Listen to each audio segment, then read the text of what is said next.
Hello students, welcome back to my channel. तो आज मैं आप लोगों के लिए एक और वन शॉट मैराथन लेकर आ गई हूँ, जो कि है business ethics and human values subject की। तो आइए स्टार्ट करते हैं। इसका फर्स्ट यूनिट है इंट्रोडक्शन। अब हम बिजनेस एथिक्स सब्जेक्ट पढ़ रहे हैं तो इसका मीनिंग तो पता होना चाहिए ना। तो हमारा फर्स्ट टॉपिक ही है कंसेप्ट ऑफ बिजनेस एथिक्स। क्या लिखा है यहाँ पे? जब हम बिजनेस एक्टिविटीज़ के अंदर मॉरल वैल्यूज़ एंड प्रिंसिपल्स को अप्लाई करते हैं तो इसको क्या बोलते हैं? Business ethics. ये हमें बताता है कि बिजनेस डिसीजंस एंड बिहेवियर में कौन सी चीज़ें सही है और कौन सी चीज़ें गलत है। कंपनीज मैनेजर्स और एम्प्लॉयज़ को गाइड करता है कि उनको ऑनेस्टली सारे काम करने हैं, फेयरली काम करने हैं, रिस्पॉन्सिबिलिटी के साथ करने हैं और लीगली करने हैं, कोई फेक चीज़ नहीं करनी है। ठीक है। डेफिनेशन क्या लिखे है? Business ethics is the study of proper business policies. ये एक ऐसी स्टडी है जिसमें हम क्या पढ़ते हैं? Proper business policies and practices. किस चीज़ के रिगार्डिंग? मॉरल इश्यूज़ के रिगार्डिंग। ठीक है। किस चीज़ से रेफर करता है ये? Ethical standards that guides business operation. ऐसे एथिकल स्टैंडर्ड्स जो ये बताते हैं कि बिजनेस ऑपरेशंस कैसे करने हैं। एग्जाम्पल क्या लिखा है? एथिकल क्या होता है? अगर एडवर्टाइजमेंट में सारी की सारी इन्फॉर्मेशन सही दी गई है तो वो क्या हो जाएगा? एथिकल। वेयर एज अगर फॉल्स इन्फॉर्मेशन दी गई है एडवर्टाइजमेंट के अंदर तो वो क्या हो जाएगा? अनएथिकल। ठीक है। वो भी जानबूझ के दिए फॉल्स इन्फॉर्मेशन तो वो अनएथिकल के अंदर आएगा। नेक्स्ट क्या है? क्या होता है एथिकल बिजनेस करने से? क्या होता है? फीचर्स क्या हैं इसके? तो पहला है रेपुटेशन। कंपनी की रेपुटेशन अच्छी बनती है, ज़्यादातर कस्टमर को अट्रैक्ट कर पाते हैं, सोसाइटल रिस्पेक्ट अच्छी मिलती है, ट्रस्ट, लोगों का ट्रस्ट बढ़ता है हमारी कंपनी के तरफ। Customer prefer fair and transparent business. Customer को क्या चाहिए? कि एक ऐसा बिजनेस हो जो ट्रांसपेरेंट हो और फेयर हो।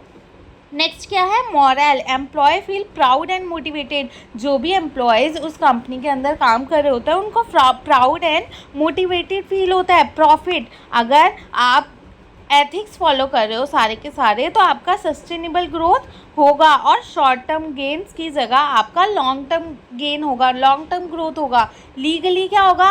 आपको पेनल्टीज़ नहीं देनी पड़ेगी, आपके ऊपर कोई लॉ सूट नहीं होंगे, कोई केस नहीं होगा। क्यों? क्योंकि आप सारे एथिक्स फॉलो कर रहे हो ना, तो क्यों केस होगा आपके ऊपर? कोई फ्रॉड ही नहीं कर रहे। ठीक है। इन्वेस्टर के लिए क्या प्रॉफिट होगा? Attract funding through governance and transparence. Funding attract होगी किसके? कहाँ से? गवर्नेंस से एंड ट्रांसपेरेंस से। सोसाइटी के लिए क्या बेनिफिट है? Contributes positively to social balance.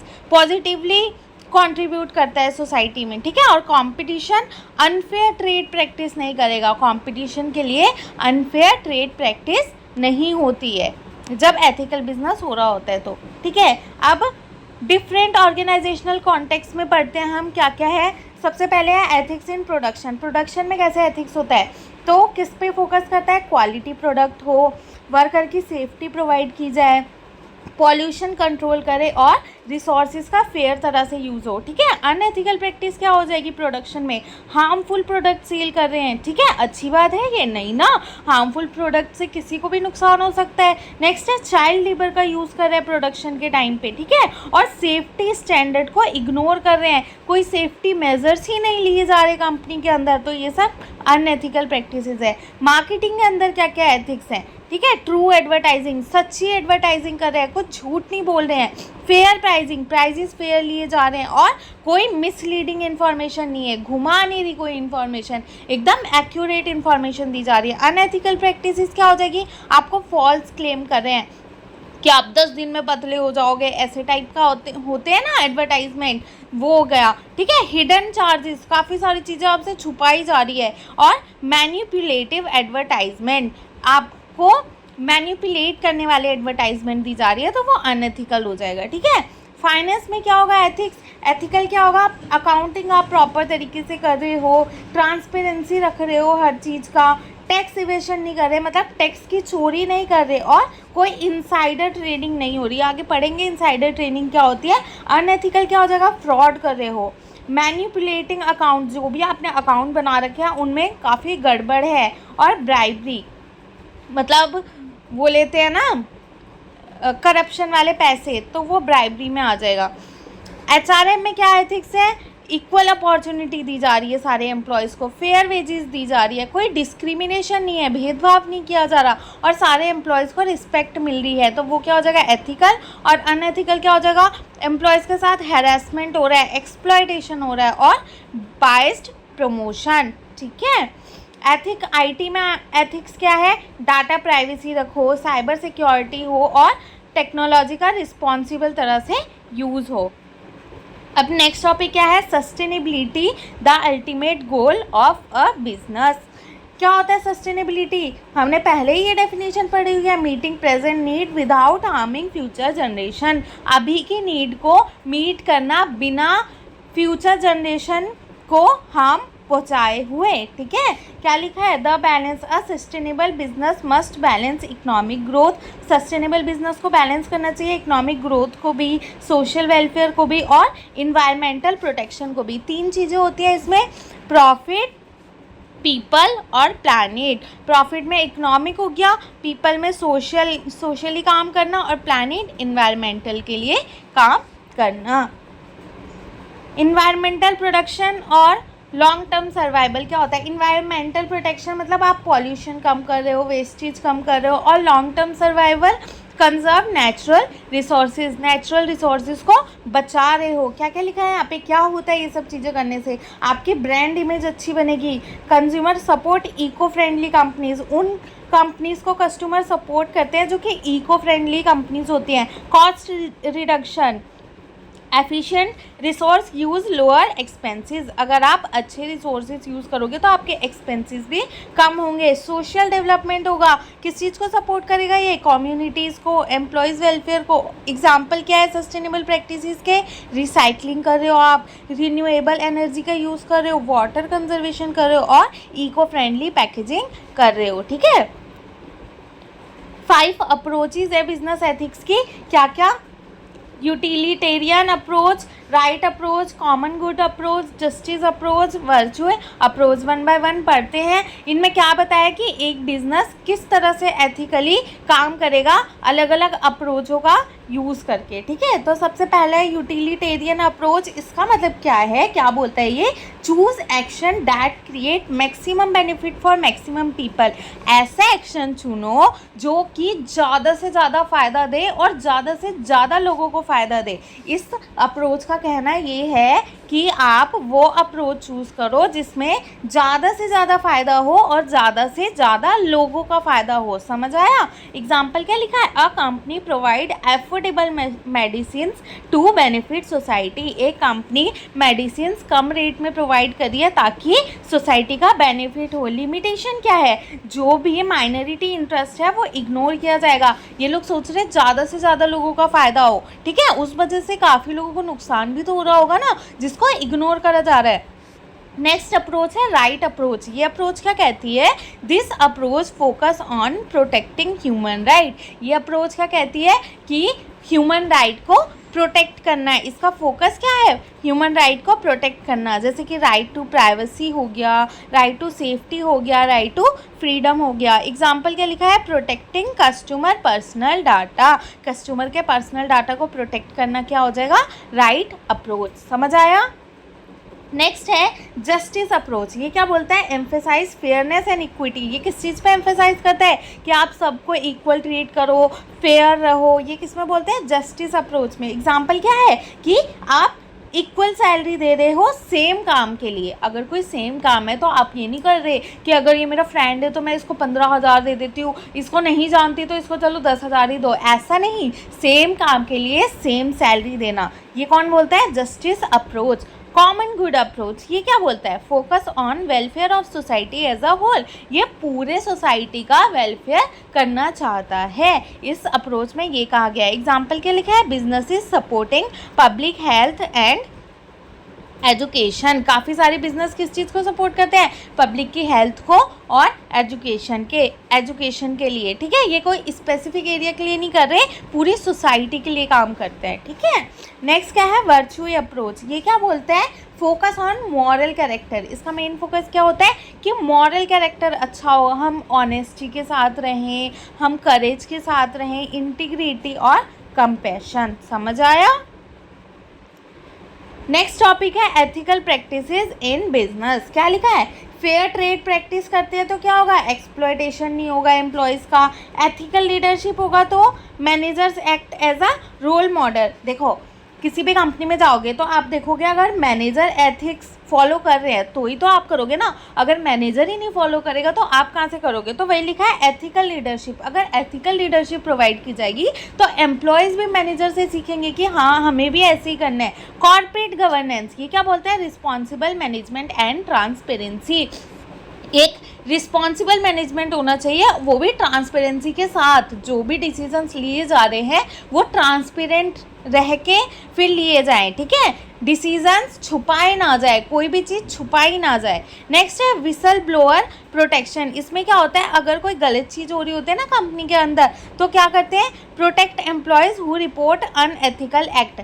देखो कोई गलत चीज़ हो रही है कंपनी के अंदर, किसी ने जाके ना मैनेजमेंट को शिकायत कर दी, तो जिसके बारे में शिकायत करी है वो बाद में उसको धमकी तो दे सकता है ना, चल तू बाहर मिलियो तेरे को मैं बताता हूँ, ठीक है? तो उसको प्रोटेक्ट करना भी इसमें आ जाएगा। और नेक्स्ट क्या है? सोशल रिस्पॉन्सिबिलिटी, कि सोसाइटी एंड इन्वायरमेंट का भी हेल्प करना। समझ आया? नेक्स्ट है ethical decision making, choosing actions that are morally right and socially acceptable. ऐसे एक्शन चुनो जो कि मॉरली राइट माने जाते हैं और सोशली उसको एक्सेप्ट किया जाए। कौन कौन से ऐसे फैक्टर्स हैं जो एथिकल डिसीजन को इफ़ेक्ट करते हैं? पहला है पर्सनल वैल्यू। मेरे पर्सनल वैल्यू क्या है, ठीक है? अगर मेरी आदत ही है चोरी करना या झूठ बोलना तो मैं वो चीज़ें करूँगी ही ना, चाहे कितने भी रूल्स एंड रेगुलेशन हो। तो पर्सनल वैल्यू काफ़ी ज़्यादा इफेक्ट करती है इसको, ठीक है? नेक्स्ट है ऑर्गेनाइजेशनल कल्चर। किसी ऑर्गेनाइजेशन में आप काम करने गए हो, वहाँ का कल्चर कैसा है, ये भी डिसीजन मेकिंग को इम्पैक्ट करेगा। लॉज एंड रेगुलेशन क्या क्या बने हुए हैं, ये इफेक्ट करेगा। पीयर प्रेशर, अगर आपका कोई दोस्त आपको प्रेशर कर रहा है कि नहीं नहीं भाई झूठ बोलते हैं, ऐसे करते हैं, तो उसका भी तो प्रेशर पड़ेगा ना डिसीजन मेकिंग में। लीडरशिप स्टाइल कैसा है और सोसाइटी एंड कल्चर। समझ आया? ये सारे फैक्टर इफेक्ट करते हैं डिसीजन मेकिंग में। स्टेप्स क्या क्या हैं डिसीजन मेकिंग के? स्टेप्स क्या क्या हैं एथिकल डिसीजन मेकिंग प्रोसेस? पहला है आइडेंटिफाई द प्रॉब्लम। कौन सा एथिकल इशू है उसको आइडेंटिफाई करना। जैसे एग्जांपल क्या लिखा है? A manager find fake financial record. Manager ने क्या फाइंड किया है कि फाइनेंशियल रिकॉर्ड जो भी बने हुए हैं कंपनी के अंदर वो झूठ हैं, फेक है।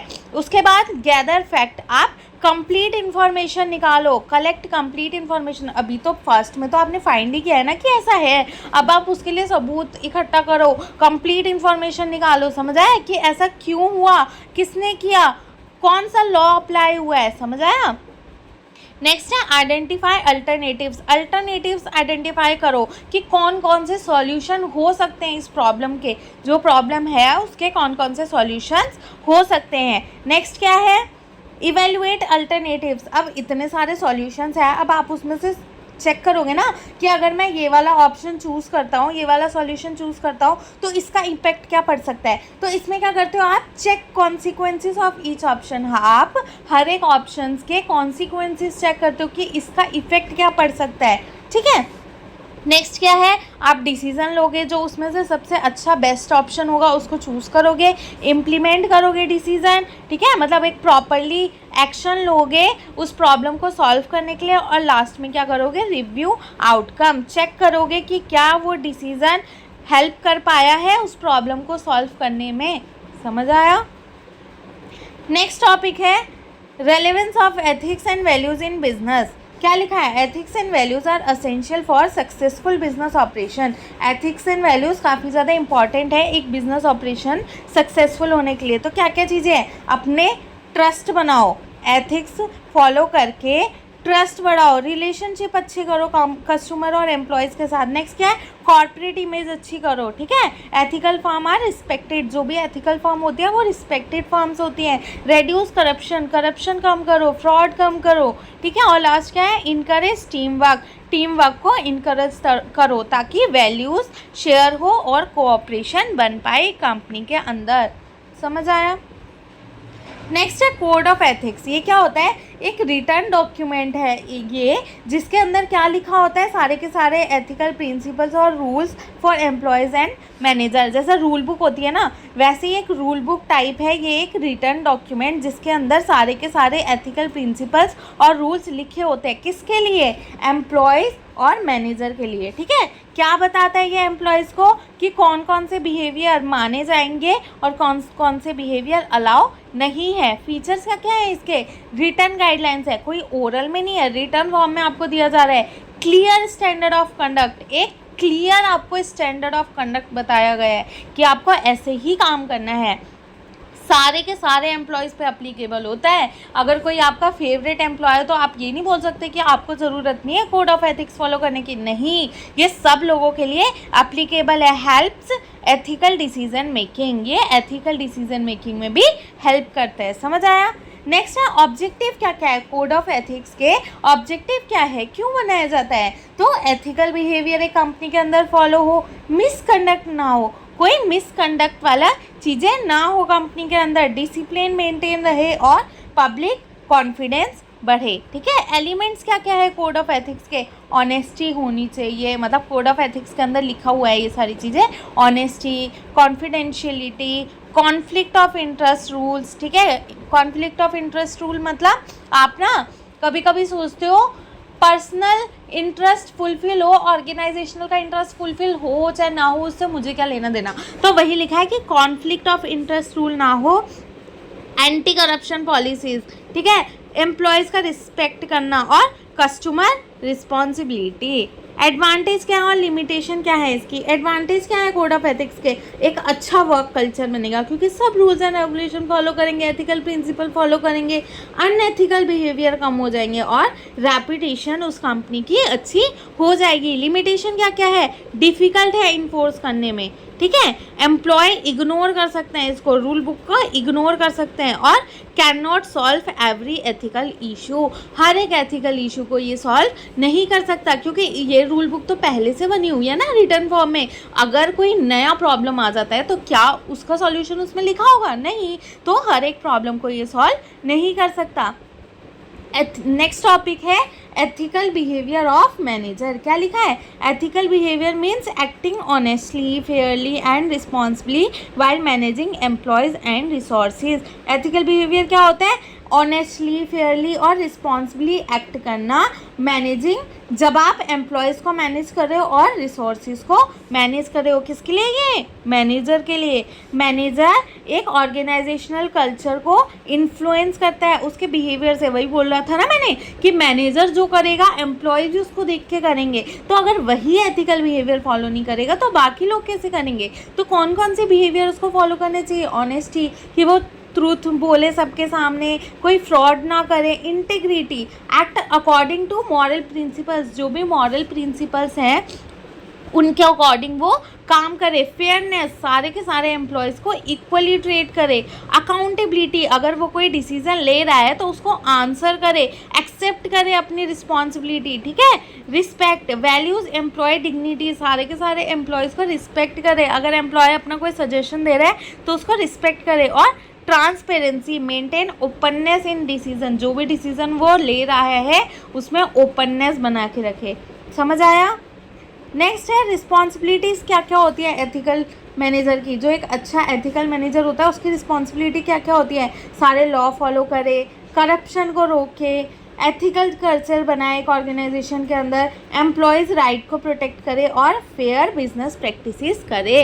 अगर अनएथिकल बिहेवियर वो फॉलो करे मैनेजर तो क्या क्या हो सकता है? उसके ऊपर से लोगों का ट्रस्ट उठ जाएगा, एम्प्लॉयज़ क्या हो जाएंगे? डिससेटिस्फाई हो जाएंगे, लीगल पेनल्टीज़ लग सकती हैं उसके ऊपर, फाइनेंशियल लॉसेस हो जाएंगे ऑर्गेनाइजेशन के अंदर। क्यों? क्योंकि मैनेजर ही तो डिसीजन लेता है ना, तो फाइनेंशियल लॉस होना तो ऑब्वियसली है ही। और डैमेज टू रेपुटेशन, एक ऑर्गेनाइजेशन की रेपुटेशन भी खराब हो सकती है। नेक्स्ट है एथिकल थ्योरीज। कौन कौन सी एथिकल थ्योरीज हैं? तो ये दो टाइप के हैं जो हमें ये बताती है कि कौन कौन सी चीज़ें मॉरली राइट है और रॉन्ग है। तो फर्स्ट है नॉर्मेटिव एथिकल थ्योरी और सेकंड है डिस्क्रिप्टिव एथिकल थ्योरी। नॉर्मेटिव वाली क्या बोलती है? Focus on what people should do, लोगों को क्या करना चाहिए। जैसा हमें बोलते हैं ना, हमें झूठ नहीं बोलना चाहिए, हमें चोरी नहीं करनी चाहिए। तो ये क्या है, normative ethical theory. Descriptive ethical theory क्या होती है, focus on what people actually do. ये किस चीज़ पे फोकस करता है कि एक्चुअली में लोग क्या कर रहे हैं, एक्चुअली में लोग झूठ बोल रहे हैं, एक्चुअली में लोग करप्शन कर रहे हैं। तो ये सब कौन बताता है, डिस्क्रिप्टिव एथिकल थ्योरी। समझ आई। Normative ethical theory, what people ought to do, people को क्या करना चाहिए। It set standard for right and wrong behaviour. ये एक स्टैंडर्ड सेट कर देता है कि क्या करना चाहिए और क्या नहीं करना चाहिए। इंपॉर्टेंस क्या क्या है इसकी, गाइड करता है मॉरल बिहेवियर क्या क्या है, डिसीजन मेकिंग में हेल्प करता है और आपकी रिस्पॉन्सिबिलिटी को इनकरेज करता है। इसमें 3 चीज़ें हैं। यूटिलिटेरियन थ्योरी हमने पहले ही पढ़ा है कि इसमें हम क्या चाहते हैं कि ज़्यादा से ज़्यादा लोगों की भलाई हो। ठीक है। नेक्स्ट क्या है, फाउंडर कौन है यूटिलिटेरियन थ्योरी का, जेरेमी बेंथम, याद कर लेना ये। ठीक है। और एग्जांपल क्या है, जैसे reducing prices to help more customer, price कम कर दिए ताकि ज़्यादा से ज़्यादा लोगों को बेनिफिट हो पाए। डिओन्टोलॉजिकल ड्यूटी थ्योरी, ये कौन सी थ्योरी है, क्या बोलती है, follow moral duties and rule. इसका आइडिया क्या है कि मॉरल ड्यूटीज़ एंड रूल को फॉलो करना चाहिए। फाउंडर कौन है, देख लेना, इमैनुअल कैंट लिखा है। ठीक है। एग्जाम्पल क्या है, telling truth even it is causes loss, हमें मॉरल ड्यूटीज़ फॉलो करनी है। मॉरल ड्यूटीज़ के अकॉर्डिंग क्या है कि हमें सच बोलना चाहिए। तो एग्जाम्पल में क्या लिखा है, आप सच बोल रहे हो चाहे वो लॉस ही क्यों ना कर रहा हो, पर आप सच बोल रहे हो। समझ आया। थर्ड क्या है, वर्चुअल एथिक्स। इसका मतलब क्या है कि आप अब गुड कैरेक्टर पे फोकस कर रहे हो कि एक अच्छा कैरेक्टर बने किसी इंसान का। ऑनेस्टी, करेज, काइंडनेस, इंटीग्रिटी किसने दिया है, एरिस्टोटल ने। नेक्स्ट, डिस्क्रिप्टिव एथिकल थ्योरी क्या था, लोग एक्चुअली में कैसे बिहेव करते हैं, उसको क्या बोलते हैं, descriptive ethical theory. It describe ethical believe and practices without judging them. ये क्या बताता है कि लोगों की एथिकल बिलीव एंड प्रैक्टिसेस क्या क्या हैं, उनको बिना जज करे।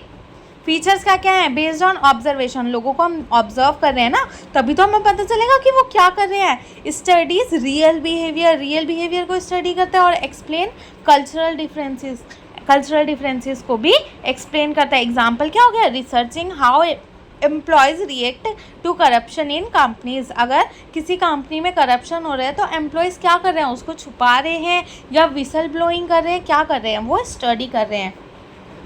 डिफरेंस बिटवीन क्या है, नॉर्मेटिव एंड डिस्क्रिप्टिव एथिक्स में, नॉर्मेटिव क्या था, लोगों को क्या करना चाहिए, व्हाट पीपल शुड डू। ये क्या है, व्हाट पीपल एक्चुअली डू।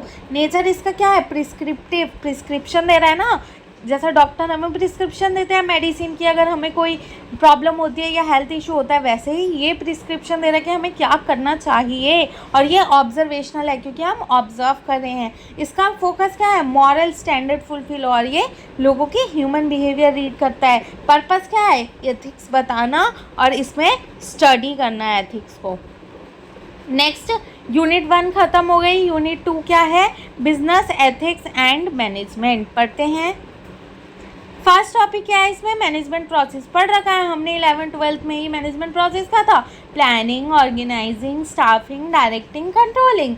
याद है ना, planning, organising, staffing, directing, controlling. तो गोल क्या होता है, to achieve organisational goal effectively and efficiently. Management का क्या गोल था कि ऑर्गेनाइजेशन का goal effectively and efficiently fulfil हो। इफेक्टिवली एंड एफिशिएंटली मतलब कम टाइम में हो और मिनिमम वेस्टेज ऑफ रिसोर्सेज के साथ हो। प्लानिंग का था, याद है कि जैसे कल आपका एग्ज़ाम है तो आप आज प्लानिंग कर रहे होगे कि मैं सारी रात जग के पढ़ूंगा, प्लानिंग। ऑर्गेनाइजिंग, अपना सारा सामान एक जगह पे ला के रखोगे, फ़ोन, नोटबुक या चिट बना रहे होगे तो वो, वाटर बॉटल जो भी है। स्टाफिंग, लोगों को रिक्रूट करना, उसको क्या बोल देंगे, स्टाफिंग। डायरेक्टिंग कि कैसे कैसे काम करना है, डायरेक्शन देना। और कंट्रोलिंग, अगर आप वो अपना एम फुलफिल नहीं कर पाए, जैसे आपने सोचा था 80% लाना है, अगर आप 80 नहीं ला पाए तो आप देखोगे कि मेरी क्या क्या डेविएशन थी, क्या क्या मैं नहीं कर पाई थी। ठीक है। तो ये मैनेजमेंट के, ऑर्गेनाइजेशन के अकॉर्डिंग देखो कि प्लान करा है कि प्लान करा है कि 1000 सेल्स करनी है, ठीक है। फिर सारे सामान को ऑर्गेनाइज करा कि उस प्रोडक्ट को बनाने में क्या क्या चीज़ें लगेंगी, स्टाफिंग करी, कौन कौन से लोगों को लेके आना है, कितने की ज़रूरत है, फिर लोगों को बताया आपको काम कैसे करना है, और लास्ट में देखा कि 1000 कर पाए हैं या नहीं कर पाए, ठीक है। क्या लिखा है, a company managers plan production, organizes workers, guides employ and check quality. Next है meaning of ethics in management. Management में एथिक्स का मतलब क्या है, moral principles that guide right and wrong behaviour in business. Ethics का मतलब तो ये होता है, मैनेजमेंट एथिक्स क्या होता है, ऑनेस्ट डिसीजन मेकिंग हो, ठीक है, एम्प्लॉयज़ के साथ फेयर ट्रीटमेंट हो, रिस्पॉन्सिबल यूज़ करो आप रिसोर्सेज का, ठीक है, आप आंसर दे पाओ कि मैंने ये रिसोर्स यहाँ पे यूज़ करा है, ये रिसोर्स यहाँ पे यूज़ करा है, अवॉइडिंग करप्शन एंड फ्रॉड। समझ आ रहा है ना। नेक्स्ट क्या है, इन दोनों के बीच में रिलेशनशिप। मैनेजमेंट क्या होता है, focus on achieving goal. Management का मेन फोकस क्या होता है कि अपना गोल अचीव करना, वेयरएज एथिक्स का मेन फोकस क्या होता है, focusing on achieving goal correctly. इसका भी फोकस तो गोल अचीव करना होता है, बट ढंग के तरीके से, ढंग से। ये नहीं कि आप करप्शन का यूज़ करके अपना गोल अचीव कर रहे हो, चीटिंग कर, जैसा आपने सोचा कि कल मेरे को अच्छे मार्क्स लेकर आने हैं पर आप चिट बना रहे हो रात भर बैठ के, तो ये क्या एथिकल है, नहीं ना। अच्छे से पढ़ के, सारी रात पढ़ के अगर आप कल अच्छे मार्क्स लाओगे तो वो क्या, आपने अपना गोल अचीव करा है, एथिकल। ये एफिशिएंसी से कंसर्न होता है और ये मॉरलिटी से कंसर्न होता है। ये रिसोर्सेज यूजेस करता है और ये चेक करता है कि रिसोर्सेज अच्छे से यूज़ हो रहे हैं या नहीं हो रहे हैं। समझ आया। क्या लिखा है, एथिक्स क्यों ज़रूरी है मैनेजमेंट के अंदर, एथिक्स क्यों मैटर करती है, क्यों, क्योंकि एक ऑर्गेनाइजेशन का रेपुटेशन अच्छा बनता है, ट्रस्ट बढ़ता है, लॉन्ग टर्म सक्सेस होती है और लीगल प्रॉब्लम्स नहीं होते और एम्प्लॉय की लॉयल्टी बढ़ती है, ठीक है। नेक्स्ट क्या है, एथिकल इश्यूज़ क्या क्या आते हैं मैनेजमेंट के अंदर, वही करप्शन, ब्राइबरी, फॉल्स एडवर्टाइजिंग कर सकते हैं, एम्प्लॉयज़ का एक्सप्लॉयटेशन कर सकते हैं, इनसाइडर ट्रेनिंग और इन्वायरमेंटल पॉल्यूशन। अनएथिकल एग्जाम्पल क्या हो गया, if a manager hides product defect to increase sales it is unethical. अगर एक मैनेजर छुपा रहा है किसी प्रोडक्ट के अंदर प्रॉब्लम है, ठीक है, डिफेक्ट है, अगर वो उसको छुपा रहा है सेल्स बढ़ाने के लिए, तो ये क्या है, एक अनएथिकल प्रैक्टिस है। ये सारी चीज़ें तो मैनेजर ही करेगा ना, करप्शन, ब्राइबरी, क्योंकि मैनेजमेंट प्रोसेस भी तो मैनेजर ही करते हैं ना। नेक्स्ट टॉपिक क्या है, ethos of Vedanta in management. ये क्या है, एक इंडियन फिलोसफी है जो किस चीज़ पे बेस्ड है, ट्रूथ पे, मतलब सच्चाई पे, सेल्फ डिसिप्लिन, आपके अंदर खुद डिसिप्लिन होना चाहिए, ड्यूटी पे, स्पिरिचुअल विजडम और सेल्फलेस एक्शन पे। क्या बताता है ये, मटेरियल सक्सेस और मॉरल वैल्यू दोनों के बीच में बैलेंस होना चाहिए। मतलब जो आप चाह रहे हो वो उसमें तो सक्सेस मिलेगी, बट मॉरल वैल्यू फॉलो करने के साथ साथ। समझ आया। क्या लिखा है, character plus culture plus moral value of an organisation is equal to ethos, applying Indian spiritual and ethical value in business. आप इंडियन स्पिरिचुअल और एथिकल वैल्यूज अप्लाई कर रहे हो बिजनेस के अंदर। क्या क्या है कोर प्रिंसिपल्स वेदांता के, सबसे पहला है सेल्फलेस वर्क। सेल्फलेस वर्क मतलब इसका हिंदी में नाम है निष्काम कर्मा। क्या बोलता है ये, perform duties without selfish expectation. Selfish नहीं होना, जब आप काम कर रहे हो तो सेल्फिश होके काम नहीं करना। समझ आए। क्या लिखा है, giving accurate and act truthfully. आप एक्यूरेट रहो, ट्रूथफुली एक्ट करो। गिविंग मोर एज, पता नहीं क्या लिखा है, ज़्यादा से ज़्यादा अपना बेस्ट दो। समझ आ गया।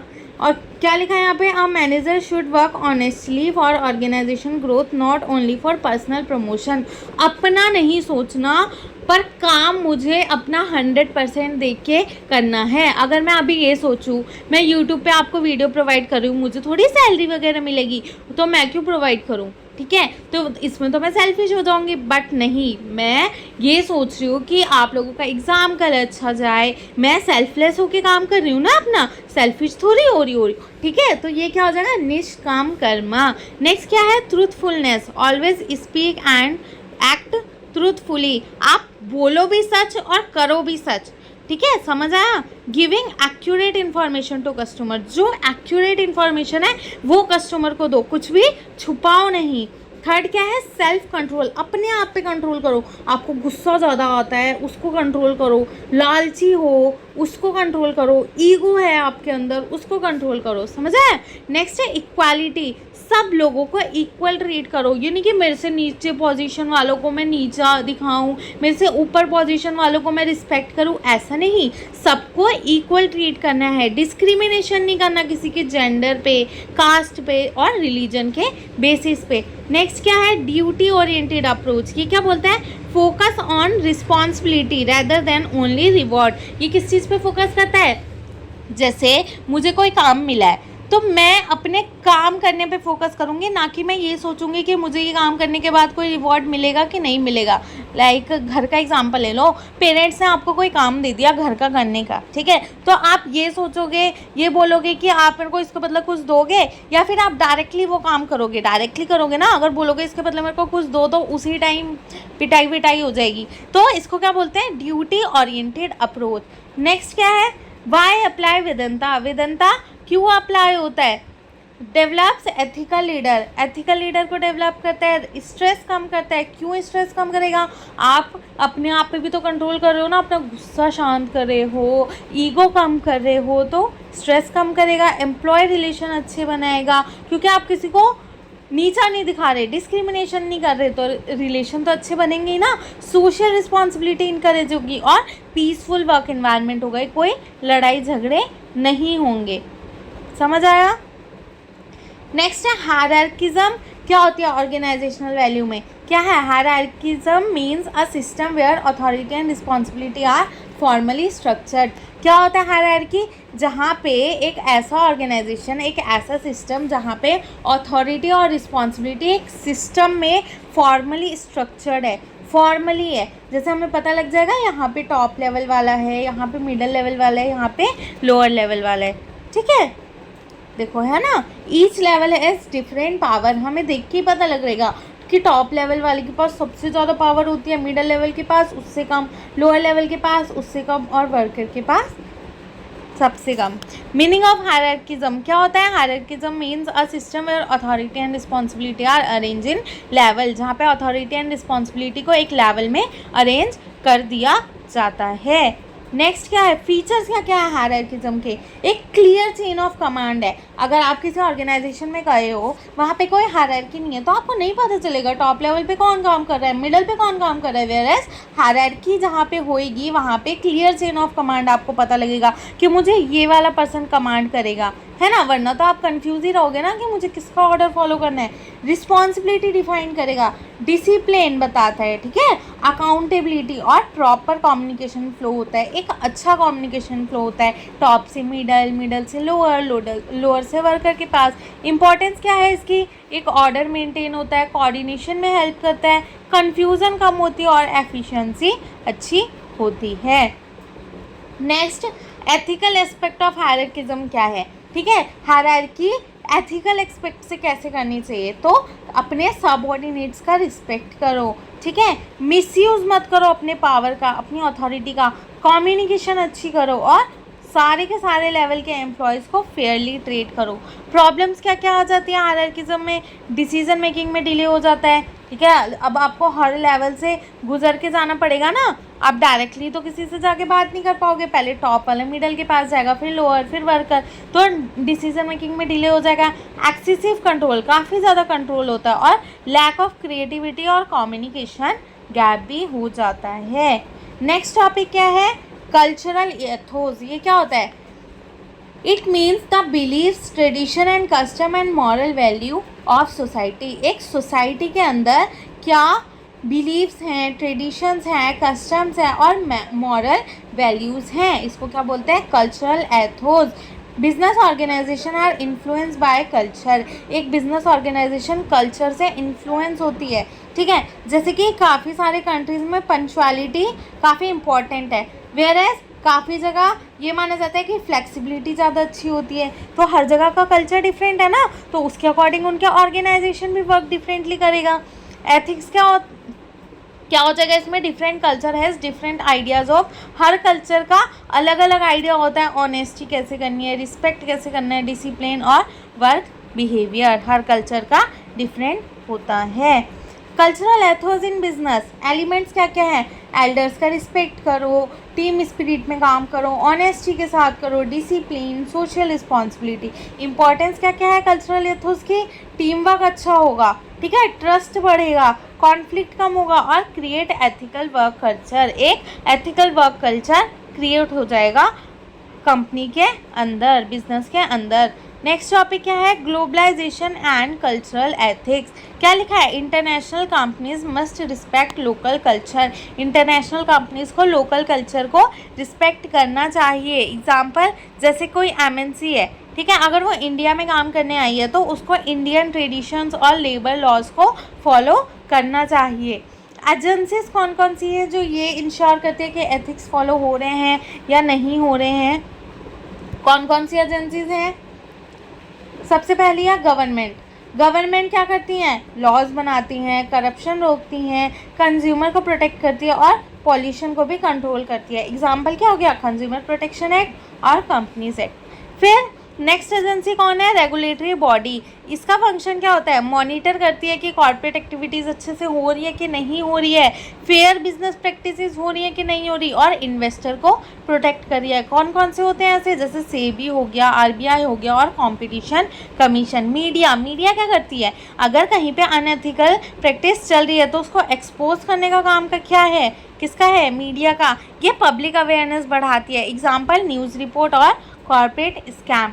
नेक्स्ट क्या है? एनजीओ। एनजीओ क्या करता है? इन्वायरमेंट के लिए फाइट करता है, प्रोटेक्ट करता है, एक्सप्लॉयटेशन प्रोटेक्ट करता है, इन्वायरमेंट को एक्सप्लॉयटेशन के लिए फाइट करता है और ह्यूमन राइट को प्रमोट करता है। कंज्यूमर क्या करते हैं? बॉयकॉट कर सकते हैं। अगर कहीं पे अनएथिकल कंपनी है तो उसको बॉयकॉट कर सकते हैं, कंप्लेन फाइल कर सकते हैं और क्वालिटी प्रोडक्ट की डिमांड भी कर सकते हैं। एम्प्लॉयज़ क्या कर सकते हैं?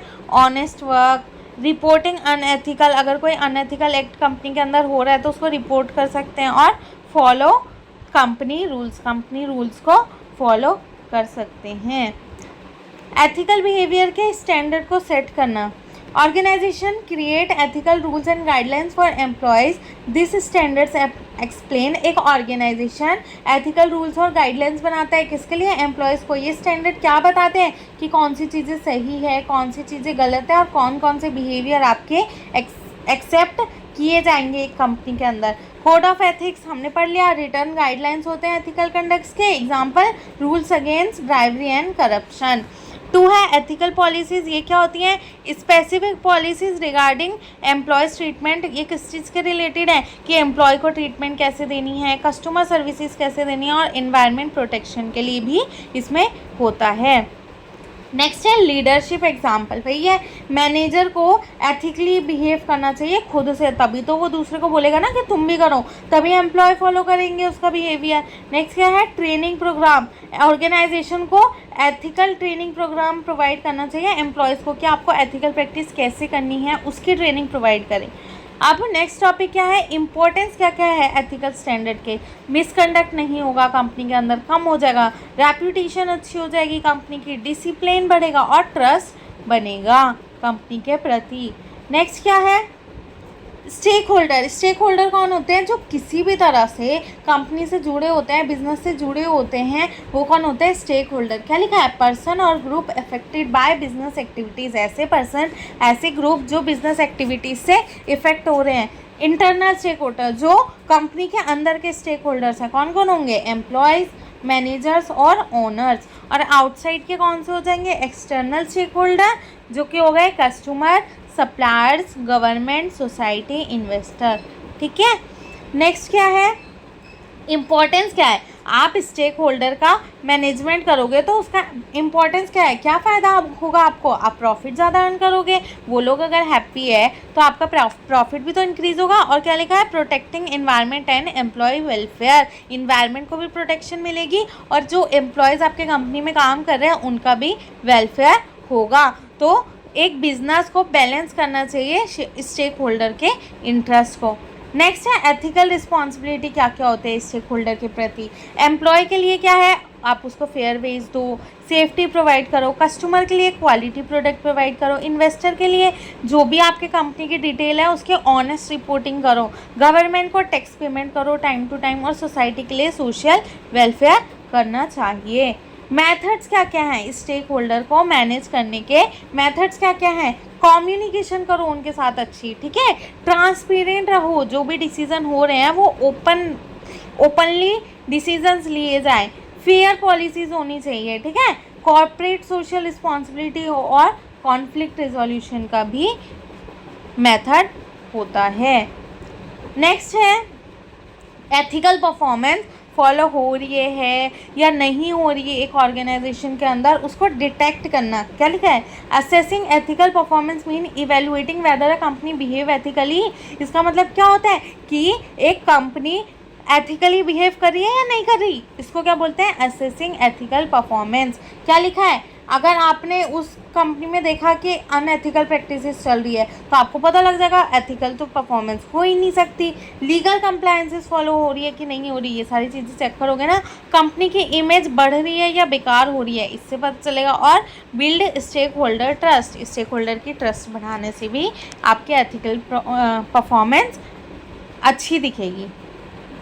मेथड्स कौन कौन से हैं एथिकल परफॉर्मेंस एक्सेस करने के? पहला है एथिकल ऑडिट। ऑडिट पता है ना ऑडिट क्या होता है? कंपनी ऑडिट करते हैं ना, तो systematic examination of ethical practices, time to time systematic examination करना किस चीज़ का? एथिकल प्रैक्टिसेस का, कि एथिकल प्रैक्टिसेस हो रही है कि नहीं हो रही, उसको एग्जामिन करने को क्या बोलते हैं? Ethical audit. नेक्स्ट है employ feedback, collection optimum opinion from worker. Workers की ओपिनियन को कलेक्ट करो कि वर्कर्स क्या कह रहे हैं, वर्कर की बात सुन के पता लग जाएगा ना कि उनके साथ सही बिहेव हो रहा है या डिस्क्रिमिनेशन हो रहा है। नेक्स्ट है कस्टमर कंप्लेन। कस्टमर की कंप्लेन देखो वो कितना सेटिस्फाई है, कौन कौन से इश्यूज आ रहे हैं। Social audit, checking social and environmental impact, उस ऑर्गेनाइजेशन का सोशली एंड इन्वायरमेंटल पे क्या इम्पैक्ट पड़ रहा है। और compliance review, checking whether laws and ethical codes are followed or not। Indicators क्या क्या है एथिकल परफॉर्मेंस के? अगर आपके एम्प्लॉय सेटिस्फाई हैं, ठीक है, कस्टमर ट्रस्ट अच्छा है, लो करप्शन है, इन्वायरमेंटल रिस्पॉन्सिबिलिटी और फेयर बिजनेस प्रैक्टिसेस हो रही है एक ऑर्गेनाइजेशन के अंदर। नेक्स्ट है organising for business ethics management. कैसे कैसे एथिक्स मैनेजमेंट को ऑर्गेनाइज किया जाता है? तो एथिक कमेटी बना के, एथिक्स ऑफिसर को बिठा के, एथिक्स ट्रेनिंग प्रोवाइड करके, विसल ब्लोअर सिस्टम और एथिकल बिहेवियर को रिवॉर्ड करके, इन सब चीज़ों को करने से बिजनेस एथिक्स मैनेजमेंट ऑर्गेनाइज कर पाएंगे एक ऑर्गेनाइजेशन के अंदर। क्या लिखा है एथिक्स कमेटी के बारे में? A group responsible for ethical matter, एक ऐसा ग्रुप जो एथिकल मैटर के लिए रिस्पॉन्सिबल होता है उसको क्या बोलते हैं? Ethics committee. क्या क्या फंक्शंस होते हैं इसके? एथिकल इशू को सॉल्व करना, एथिकल बिहेवियर को मॉनिटर करना और इम्प्रूवमेंट रिकमेंड करना। एथिकल ऑफिसर कौन होता है? एथिक्स ऑफिसर एक ऐसा ऑफिसर जो कि रिस्पॉन्सिबल होता है सारे के सारे एथिक्स प्रोग्राम के लिए, ठीक है, समझ आ रहा है ना। नेक्स्ट है ethics training, regular training programme provide करना चाहिए एम्प्लॉयज़ को। Whistle blowing system, employees can report unethical practices safely. अगर कोई आपको अनएथिकल प्रैक्टिसेस आके बता रहा है तो उसको कोई डर ना हो, कोई उसको धमकी वगैरह ना दो, ठीक है। और रिवॉर्ड एथिकल बिहेवियर, अगर कोई एथिकल बिहेवियर फॉलो कर रहा है तो उसको अप्रिशिएट करो, रिवॉर्ड दो, ठीक है। नेक्स्ट है बेनिफिट्स क्या क्या होंगे अगर एथिक्स मैनेजमेंट अच्छा होगा तो बेनिफिट्स क्या क्या होंगे? वही रेपुटेशन अच्छी बनेगी, लीगल रिस्क कम होगा, लॉन्ग टर्म प्रॉफिटेबिलिटी होगी। अगर आप अनएथिकल वे से प्रॉफिट कमाओगे ना तो बस थोड़े टाइम के लिए होगा, शॉर्ट टर्म के लिए होगा, वेयरएज अगर आप एथिकली कोई प्रॉफिट कमाओगे तो वो लॉन्ग टर्म होगा। कस्टमर के सामने लॉयल्टी बढ़ेगी, एम्प्लॉय का मॉरल भी इंक्रीज होगा। नेक्स्ट टॉपिक यूनिट 2 कंप्लीट हो गया। अब नेक्स्ट यूनिट कौन सी है? यूनिट 3 जो कि है human values and business. Human value effect करती है ना ह्यूमन के बिहेवियर को, बिजनेस के कल्चर को, लीडरशिप, ऑर्गेनाइजेशन सक्सेस, ठीक है। और ये decision making, relationship, ethics, social responsibility में भी गाइड करती है। तो पढ़ते हैं ह्यूमन वैल्यूज़ क्या होती है? Moral principles, believes and standards that guide human behaviour and decision making. Moral principles, believes और स्टैंडर्ड जो क्या बताता है कि ह्यूमन बिहेवियर कैसा होना चाहिए और उसके डिसीजन मेकिंग कैसी होनी चाहिए। यहाँ पे क्या लिखा है, qualities that improve human life and relationship, principles that guide behaviour toward truth. ऐसी क्वालिटीज जो किसी ह्यूमन की लाइफ अच्छी बना दे। कि कौन कौन सी क्वालिटी हमारी लाइफ अच्छी बनाएगी, truth, honesty, compassion, respect and responsibility. ठीक है, व्हाट डू दे इन्फ्लुएंस, किस किस चीज़ों को ये इन्फ्लुएंस करता है, पर्सनल लाइफ, मेरी पर्सनल लाइफ पे इफेक्ट पड़ेगा ना। अगर मैं अच्छे वैल्यूज़ मेरे होंगे, मैं अच्छी चीज़ें कर रही हूँ तो मेरी पर्सनल लाइफ पे इम्पैक्ट पड़ेगा ही, प्रोफेशनल बिहेवियर पे इम्पैक्ट पड़ेगा, सोशल रिलेशनशिप और बिजनेस डिसीजन में भी इम्पैक्ट पड़ेगा। Makes a person responsible, ethical, honest and discipline. क्या लिखा है, फीचर्स क्या क्या है इसके, यूनिवर्सल, ये हर जगह एक्सेप्टेड है। ऑनेस्टी, आप ऑनेस्टी के साथ रह रहे हो, क्या आपको कंपनी से भगा देंगे, नहीं ना, हर जगह पे एक्सेप्ट होता है। ट्रूथफुलनेस, आप सच्चाई के साथ रह रहे हो, ये भी हर जगह पे एक्सेप्ट होता है। गाइड बिहेवियर, ये हमें बताता है, जो वैल्यूज़ होती है वो हमें बताता है कि हमें किस तरह से डिसीजन लेने चाहिए, वो भी सही, हेल्प करता है उसमें। ठीक है, क्रिएट डिसिप्लिन, हमारे अंदर सेल्फ कंट्रोल लाता है और रिस्पॉन्सिबिलिटी इंक्रीज करता है। लॉन्ग लास्टिंग, हमारी लाइफ में पूरी लाइफ तक रहता है। अगर आपने एक बार सीख लिया वैल्यूज़, अच्छी वैल्यूज़ सीख ली तो वो आपके साथ लाइफ टाइम रहेगी। अगर आपने बेकार वैल्यूज़ भी सीखे हैं ना तो वो भी आपके साथ लाइफ टाइम ही रहेगी, जब तक आप उसको चेंज ना करना चाहो। प्रमोट हार्मोनी, एक हार्मोनी क्रिएट करता है, आपके रिलेशनशिप अच्छे होंगे सोसाइटी और ऑर्गेनाइजेशन के साथ। 10 एग्जाम्पल लिखे हैं वही, honesty, integrity, loyalty, respect, compassion, discipline, justice, ये सारी चीज़ें ह्यूमन वैल्यूज़ में होती है। क्यों ज़रूरी है वैल्यूज़, बिजनेस के लिए वैल्यू क्यों ज़रूरी है, वही सेम पॉइंट आ गए, ट्रस्ट बढ़ाता है। ठीक है, honesty and transparency increase customer trust, customer का भरोसा बढ़ाता है। रेड्यूस, कॉन्फ्लिक्ट कम करता है, लड़ाई झगड़े कम होंगे। लॉन्ग टर्म सक्सेस, हमें गारंटी देता है कि तुम्हारा लॉन्ग टर्म सक्सेस होगी, है ना। नेक्स्ट क्या है, इम्प्रूव वर्क कल्चर, अच्छा होगा, वहाँ पे पीसफुली रहेंगे, कोई लड़ाई झगड़े नहीं होंगे, सब साथ मिल के काम करेंगे। रेपुटेशन अच्छी होगी कंपनी की और कॉन्फ्लिक्ट कम होंगे। नेक्स्ट क्या लिखा है, the genesis of values, formation of values means, values बनाना क्या है, एक ऐसा प्रोसेस जिसके द्वारा individual moral beliefs and standards develop करता है अपने अंदर। फॉर्मेशन ऑफ वैल्यू क्या होती है, एक ऐसा प्रोसेस जिसके द्वारा एक individual moral believe and standard अपने अंदर डेवलप करता है। ये नेचुरली हमारे अंदर नहीं आती, हम सीखते हैं धीरे धीरे। क्या हम जब बॉर्न होते हैं तो क्या हमारे अंदर पहले से वैल्यूज़ होती है, नहीं ना, हम धीरे धीरे बड़े होते हैं, हमारे दोस्त जैसे होते हैं, हमारी फैमिली जैसी होती है, जैसे सोसाइटी में रहते हैं, वो सारी वैल्यूज़ हम अडॉप्ट करते जाते हैं। They are learn and cultivated from, कहाँ से सीखते हैं हम इसको, सोसाइटी से, अपनी फैमिली से, एजुकेशन से और अपने एक्सपीरियंस से। आपने एक बार झूठ बोला, आप पकड़े गए, अगली बार क्या आप झूठ बोलोगे, तो एक्सपीरियंस से भी तो आप सीख रहे हो ना वैल्यूज। नेक्स्ट क्या है, वही है वैल्यू फॉर्मेशन प्रोसेस। क्या है, सबसे पहले आप ऑब्जर्व करते हो।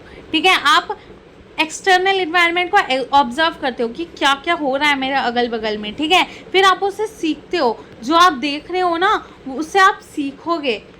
ठीक है, फिर आप उसको ट्राई करने का सोचोगे कि मैं भी इसको करके देखता हूँ। Actively trying out the behaviour, जो बिहेवियर आपने करते हुए देखा वो आप खुद भी ट्राई करने का सोचोगे। फिर आपको एक एक्सपीरियंस मिलेगा, या तो वो एक्सपीरियंस आपको पॉजिटिव होगा या तो वो एक्सपीरियंस आपका नेगेटिव होगा। अगर पॉजिटिव एक्सपीरियंस होगा तो आप उस वैल्यू को परमानेंटली अडॉप्ट कर लोगे। समझ आया।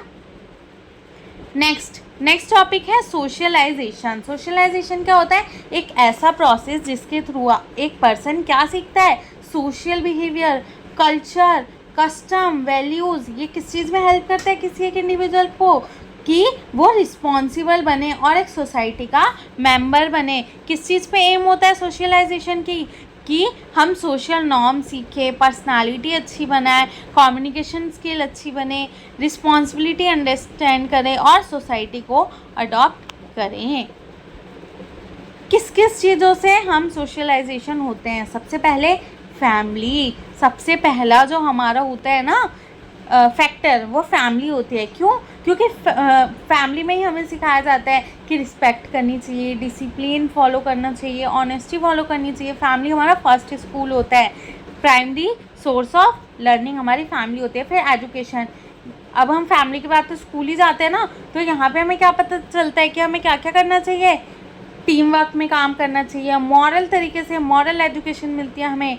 टीचर्स क्या बनते हैं वहाँ पे, रोल मॉडल। हम बोलते हो ना कि मुझे इन वाली मैम की जैसे बनना है या इन वाले सर के जैसे बनना है। डिसिप्लिन सीखते हैं हम स्कूल जाके। सोसाइटी एंड पीयर से क्या सीखते हैं, custom. Friend influence habit, friend की वजह से हमारे हैबिट में चेंज आते हैं, हमारे एटीट्यूड और बिहेवियर इन्फ्लुएंस करता है ये। रिलीजन, रिलीजन से क्या सीखते हैं हम, ट्रूथ, कंपैशन और peace. Provide moral guidance, media से क्या सीखते हैं, influence thinking positively and negatively, ये हमारे थिंकिंग को पॉजिटिवली और नेगेटिवली दोनों तरह से इन्फ्लुएंस करता है। तो ये हमारे ओपिनियन और लाइफस्टाइल को चेंज करता है। और वर्क प्लेस, जहाँ हम काम करते हैं वहाँ से क्या सीखते हैं, पंक्चुअलिटी, तो टीचेस प्रोफेशनल एथिक्स।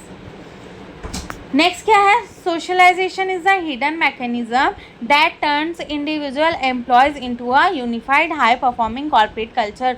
सोशलाइजेशन क्या है, एक ऐसा मैकेनिज्म है जो कि इंडिविजुअल एम्प्लॉय को क्या बनाता है, यूनिफाइड बनाता है, एक कॉर्पोरेट कल्चर में अच्छा काम करना सिखाता है। ठीक है, क्या सिखाता है ये, टीम वर्क में काम करना, कम्युनिकेशन स्किल अच्छी बनाना, ऑर्गेनाइजेशन कल्चर बनाना, लीडरशिप क्वालिटी अच्छी बनाना और ऑर्गेनाइजेशन चेंज को अडॉप्ट करना। इम्पोर्टेंस क्या क्या है वर्क प्लेस सोशलाइजेशन के, टीम वर्क इंक्रीज होगा, ऑर्गेनाइजेशन कल्चर बनेगा, वही है same. Employees adjust to workplace norm, जो भी वर्क प्लेस नॉर्म्स हैं उनके एडजस्ट होने में हेल्प करेगा एम्प्लॉयज़ को। कम्युनिकेशन स्किल डेवलप होगी और लीडरशिप क्वालिटीज़ भी इम्प्रूव होगी। Next, different values guide human and organisational behaviour. काफ़ी सारे वैल्यूज़ हैं जो ह्यूमन और ऑर्गेनाइजेशनल बिहेवियर को गाइड करते हैं। तो कौन कौन से बिहेवियर है, सोसाइटल, कौन कौन से वैल्यूज़ हैं, societal values, aesthetic value, organizational value और स्पिरिचुअल वैल्यू।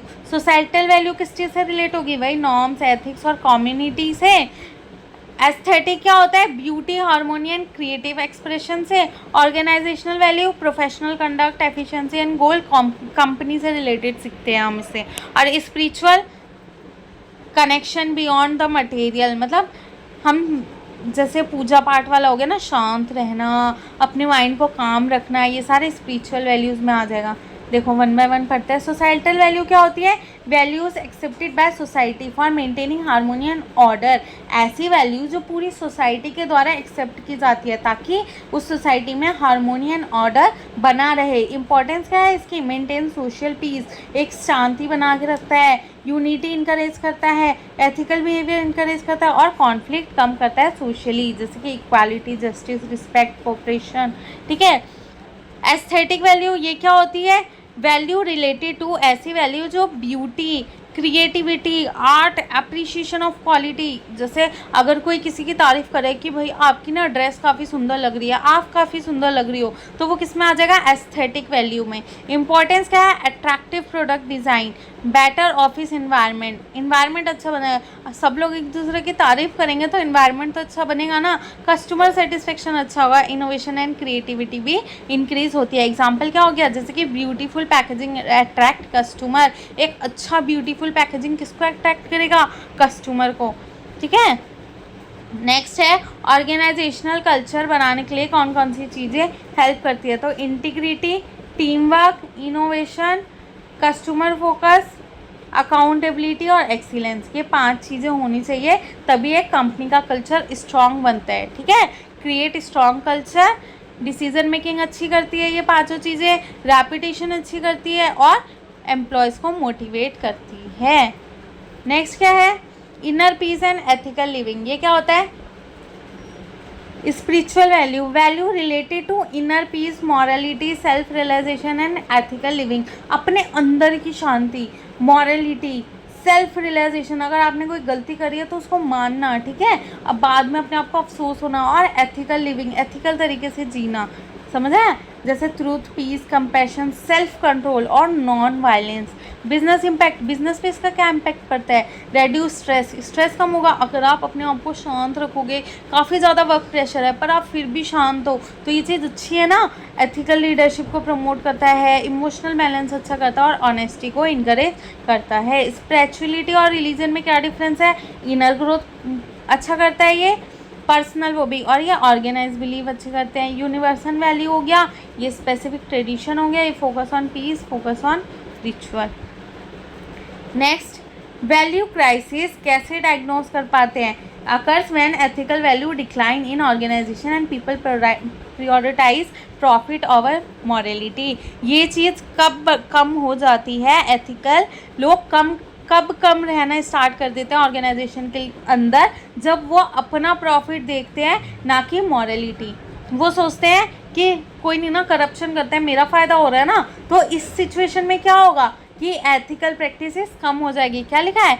जब कंपटीशन काफ़ी ज़्यादा होता है तो लोग सोचते हैं कि मुझे तो प्रॉफिट अर्न करना है, कंपनी सोचती है कि मुझे प्रॉफिट अर्न करना है, तो उस टाइम पे वही चीज़ कर सकती है, करप्शन कर सकती है, फ्रॉड बढ़ सकते हैं। Materialism, people value money more than ethics, people money को ज़्यादा वैल्यू देंगे एथिक्स से, ठीक है। वीक लीडरशिप, लीडरशिप फेल हो जाएगी, अच्छा एथिकल एग्जाम्पल नहीं दे पाएगी। और लैक ऑफ एथिकल एजुकेशन, एक अच्छा एथिकल एजुकेशन भी प्रोवाइड नहीं हो पाएगा एम्प्लॉयज़ को।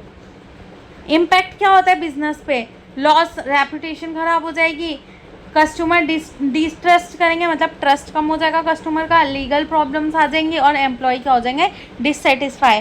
और सोसाइटी पे क्या इम्पैक्ट पड़ेगा इस चीज़ का? करप्शन, एक्सप्लॉयटेशन होगा लोगों का, अनएम्प्लॉयमेंट और इन्वायरमेंटल डैमेज भी होगा।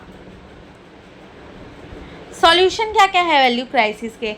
आप एथिकल लीडरशिप प्रोवाइड करो, वैल्यू बेस्ड एजुकेशन प्रोवाइड करना चाहिए, क्योंकि वैल्यू कम हुई है ना, लोगों की वैल्यू नहीं फॉलो कर रहे हैं अपनी, ठीक है। स्ट्रॉन्ग कॉर्पोरेट गवर्नेंस प्रोवाइड करो, ट्रांसपेरेंसी होनी चाहिए, ट्रेनिंग प्रोग्राम प्रोवाइड करना चाहिए और सोशल रिस्पॉन्सिबिलिटी इनिशिएटिव लेनी चाहिए। नेक्स्ट टॉपिक है फ्लो, नॉलेज मैनेजमेंट का फ्लो। द प्रोसेस ऑफ, एक ऐसा प्रोसेस जिसके अंदर क्या करते हैं? कलेक्ट करते हैं, स्टोर करते हैं, शेयर करते हैं क्या, और नॉलेज का यूज़ करते हैं ताकि इंफॉर्मेशन एक इफ़ेक्टिव यूज़ हो सके। समझ आया? एक ऐसा प्रोसेस जिसके अंदर कलेक्ट करते हैं, स्टोर करते हैं, शेयर करते हैं और नॉलेज का यूज़ करते हैं ताकि एक इंफॉर्मेशन का एक अच्छा यूज़ हो सके, ठीक है। क्या लिखा है? सबसे पहले क्रिएट करना, फिर उसको स्टोर करना, फिर शेयर करना, फिर उसको अप्लाई करना। अगर आप नॉलेज को अच्छे से स्टोर करके नहीं रख रहे हो, शेयर करके नहीं रख रहे हो, तभी तो मतलब उसका इन्फॉर्मेशन का यूज़ अच्छे से कहाँ से हो पाएगा। पर आपने कलेक्ट किया है, उसको स्टोर करके रखा है, तो फिर जिस टाइम पे आपको नीड होगी उस टाइम पे आप उसका यूज़ तो कर पाओगे ना। जैसे कल आपका एग्ज़ाम है तो आपने नोट्स अपने पास स्टोर करके रख रखे हैं, तभी तो आप आज पढ़ पा रहे हो ना। अगर आपके पास नोट्स ही नहीं है तो आप क्या पढ़ोगे, ठीक है। टाइप्स का क्या है नॉलेज की? एक तो एक्सप्लिसिट हो गई, एक टैसिट होगी। एक्सप्लिसिट जो रिटर्न फॉर्म में होती है, डॉक्यूमेंटेड होती है, मैनुअल, रिपोर्ट, पॉलिसीज़। और टैसिट क्या हो गई? पर्सनल एक्सपीरियंस, जो हमें अपने पर्सनल एक्सपीरियंस से जो नॉलेज मिलती है। क्या? जैसे कि कोई भी हमें एक्सपीरियंस मिला है उससे हम सीखते हैं ना, तो वो क्या हो गई? Tacit knowledge. मैनेजरियल एक्सपीरियंस या technical expertise. Improve efficiency, efficiency improve करता है, इनोवेशन अच्छा करता है, टाइम सेव करता है। मुझे जो पहले नॉलेज मिली थी वो आज वो अप्लाई कर रही हूँ ना, तो टाइम तो सेव होगा ही। डिसीजन मेकिंग अच्छा करेगा और नॉलेज लॉस को प्रिवेंट करेगा। क्यों? क्योंकि मैंने उस नॉलेज को क्या करके रखा है? स्टोर। समझ आया? अब नेक्स्ट टॉपिक क्या है? Wisdom management. ये क्या होता है? Using knowledge ethically and intelligently for long term benefit. पहले वाले में क्या था? पहले वाले में क्या था? आप सिर्फ नॉलेज को कलेक्ट कर रहे थे, ठीक है। यहाँ पे आपको क्या बताया था कि नॉलेज को कलेक्ट करना है, स्टोर करके रखना है ताकि उस इंफॉर्मेशन का अच्छे से यूज़ हो सके बस। बट ये जो विजडम मैनेजमेंट है ये क्या कहता है कि जो आपने नॉलेज कलेक्ट किया है ना उसको एथिकली तरीके से यूज़ करो और इंटेलिजेंटली यूज़ करो ताकि आपको लॉन्ग टर्म बेनिफिट हो पाए। समझ आया? नॉलेज वाला क्या बोल रहा था कि आपको डाटा कलेक्ट करना है, स्टोर करना है ताकि टाइम पे उस इंफॉर्मेशन का यूज़ हो सके। ये क्या बोलता है? उस नॉलेज का एथिकली तरीके से यूज़ हो। ठीक है, लिखा है collecting, storing and sharing information knowledge management था, और ये क्या एथिकली तरीके से उसको यूज़ करना। विजडम क्या बोलता है? Knowledge plus ethical values plus right judgement. Information is just data, apply it with morality and purpose is wisdom. ठीक है, विजडम मैनेजमेंट क्या होता है? वही है using knowledge ethically and intelligently for long term welfare. जो नॉलेज आपने collect की है ना, उसको एथिकली तरीके से यूज़ कर रहे हो ताकि आपको लॉन्ग टर्म वेलफेयर मिल सके। जैसे आपने जो नोट्स आज तक बनाए हैं, अगर आप उसको पढ़ रहे हो कल के पेपर के लिए तो वो क्या हो जाएगा? एथिकल तरीका। वेरएज़ आप उस नॉलेज में से क्या बना रहे हो? चिट बना रहे हो, छोटे छोटे पर्चे बना रहे हो चीटिंग मारने के लिए, तो वो क्या हो जाएगा? वो बस नॉलेज मैनेजमेंट ही है। ठीक है, अनएथिकल तरीके से कर रहे हो ना। Knowledge, experience, ethics, values, judgement. चलो छोड़ो, आगे चलते हैं। नॉलेज और विजडम में वही डिफरेंस बिटवीन, ये इन्फॉर्मेशन होती है, ये क्या बताते हैं? वो जो इन्फॉर्मेशन कलेक्ट करी थी उसके राइट एप्लीकेशन। ये फैक्ट पे बेस्ड है, ये जजमेंट पे बेस्ड है, ये टेक्निकल है, ये एथिकल है, ये लर्नड है, और ये एक्सपीरियंस है। विजडम बेस्ड मैनेजमेंट ही वही है, management that combine ethical, experience, value and long term thinking. उसको क्या बोलते हैं हम? Wisdom based. ऐसा मैनेजमेंट जिसके अंदर आप एथिक्स, एक्सपीरियंस, वैल्यूज़ को कंबाइन करके फिर कर रहे हो। ठीक है, ताकि आपका लॉन्ग टर्म थिंकिंग अच्छी हो, लॉन्ग टर्म ग्रोथ अच्छा हो। फीचर्स क्या क्या है? Ethical decision making, human centred है, सस्टेनेबल ग्रोथ है, और सोशल रिस्पॉन्सिबिलिटी। बेनिफिट क्या क्या है? लीडरशिप अच्छी होती है, employment satisfaction, trust and goodwill, और long term success. Next topic है द कंसेप्ट ऑफ कर्मा। सबको पता है, मतलब अगर हम आज कुछ गलत कर रहे हैं, एक हाथ से अगर हम कुछ गलत दे रहे हैं तो दूसरे हाथ से हमारे पास आता ही है ना। काफ़ी बार सुना है कि जैसे करनी वैसी भरनी। तो वही है कि कर्मा मीन्स एक्शन और डीड। कर्मा क्या होता है? कोई एक्शन या डीड जो हम आज कर रहे हैं। इंडियन फिलोसफी के अकॉर्डिंग क्या बोलते हैं? Every action has consequences. आप जो भी कर रहे हो ना, उसका आपको फल ज़रूर मिलेगा इंडियन फिलोसफी के अकॉर्डिंग। ठीक है, bad action create negative impact और good action lead to positive outcome. अगर आप आज अच्छा कर रहे हो तो आपके साथ फ्यूचर में अच्छा होगा, अगर आप आज बेकार कर रहे हो तो आपके साथ नेगेटिव इफेक्ट हो सकता है। इंपॉर्टेंस क्या है इसकी बिजनेस में? एथिकल बिहेवियर को इनक्रीज करेगा। ठीक है, क्योंकि आपको पता है ना कि अगर मेरा कर्मा अच्छा होगा तो मेरे पे पॉजिटिव इम्पैक्ट पड़ेगा, वही वाला सीन है। हार्मोनी प्रमोट करेगा, अकाउंटेबिलिटी क्रिएट करेगा, और ट्रस्ट बिल्ड करेगा। टाइप्स क्या क्या हैं कर्मा के? पहला है कर्मा योगा। ये क्या बताता है? Performing duty sincerely without selfishness. वही है, अपना सेल्फिश होने के बजाय आप अपना काम सिंसियरली कर रहे हो, अच्छे से कर रहे हो। क्या लिखा है? A person works with dedication and responsibility. एक पर्सन डेडिकेशन और रिस्पॉन्सिबिलिटी के साथ काम कर रहा है तो उसको आप क्या बोलोगे? कर्मा योगा। फीचर्स क्या क्या है? सेल्फलेस एक्शन, अपने बारे में नहीं सोच रहे, duty oriented work, discipline, commitment. Importance क्या है इसकी बिजनेस में? इम्प्रूव्स क्या करता है? प्रोडक्टिविटी बढ़ाएगा, क्योंकि आप अपना नहीं सोच रहे ना, आप सेल्फलेसली काम कर रहे हो। सेल्फिशनेस कम हो रही है, टीम वर्क क्रिएट करेगा, और प्रोफेशनलिज्म भी इंक्रीज होगी। एग्जाम्पल क्या है? एक एम्प्लॉय ऑनेस्टली अपना काम कर रहा है, ड्यूटीज़ कर रहा है, अपनी रिवॉर्ड एक्सपेक्ट किए बिना। नेक्स्ट क्या है? निष्काम कर्मा, डिटैच एक्शन। ये क्या बोलता है? Without desire performing action without expecting personal benefit और reward. Explain in the Bhagavad Gita. कहाँ पे एक्सप्लेन है ये?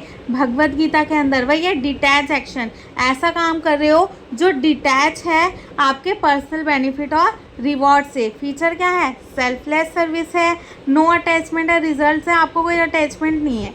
ठीक है, ड्यूटी पे फोकस होता है, और मेंटल पीस, आपको शांति मिलती है। इंपॉर्टेंस क्या है? स्ट्रेस कम होता है, एथिकल वर्क को इनकरेज मिलता है, कंसंट्रेशन अच्छी करती है आपका, और रिस्पॉन्सिबल लीडरशिप। एग्जाम्पल है teacher teaching student sincerely without thinking only about salary. एक टीचर अपने बच्चों को सिंसियरली पढ़ा रही है बिना सैलरी के सोचे। ठीक है, नेक्स्ट है शकम कर्मा, यह है अटैच एक्शन, इसको अटैचमेंट होती है भाई, मैं कोई काम कर रही हूँ तो मुझे उसके बदले रिवॉर्ड दो। लिखा है performing action with expectation of reward and benefit, इसको एक्सपेक्टेशन होती है कि मुझे रिवॉर्ड चाहिए तभी मैं काम करूँगी, बेनिफिट हो, इसका एक गोल है कि मुझे रिवॉर्ड चाहिए। मोटिवेटेड बाय रिवॉर्ड, रिवॉर्ड से ही मोटिवेट हो रहा है। और focus on personal gain, focus किस पे है, पर्सनल गेन पे।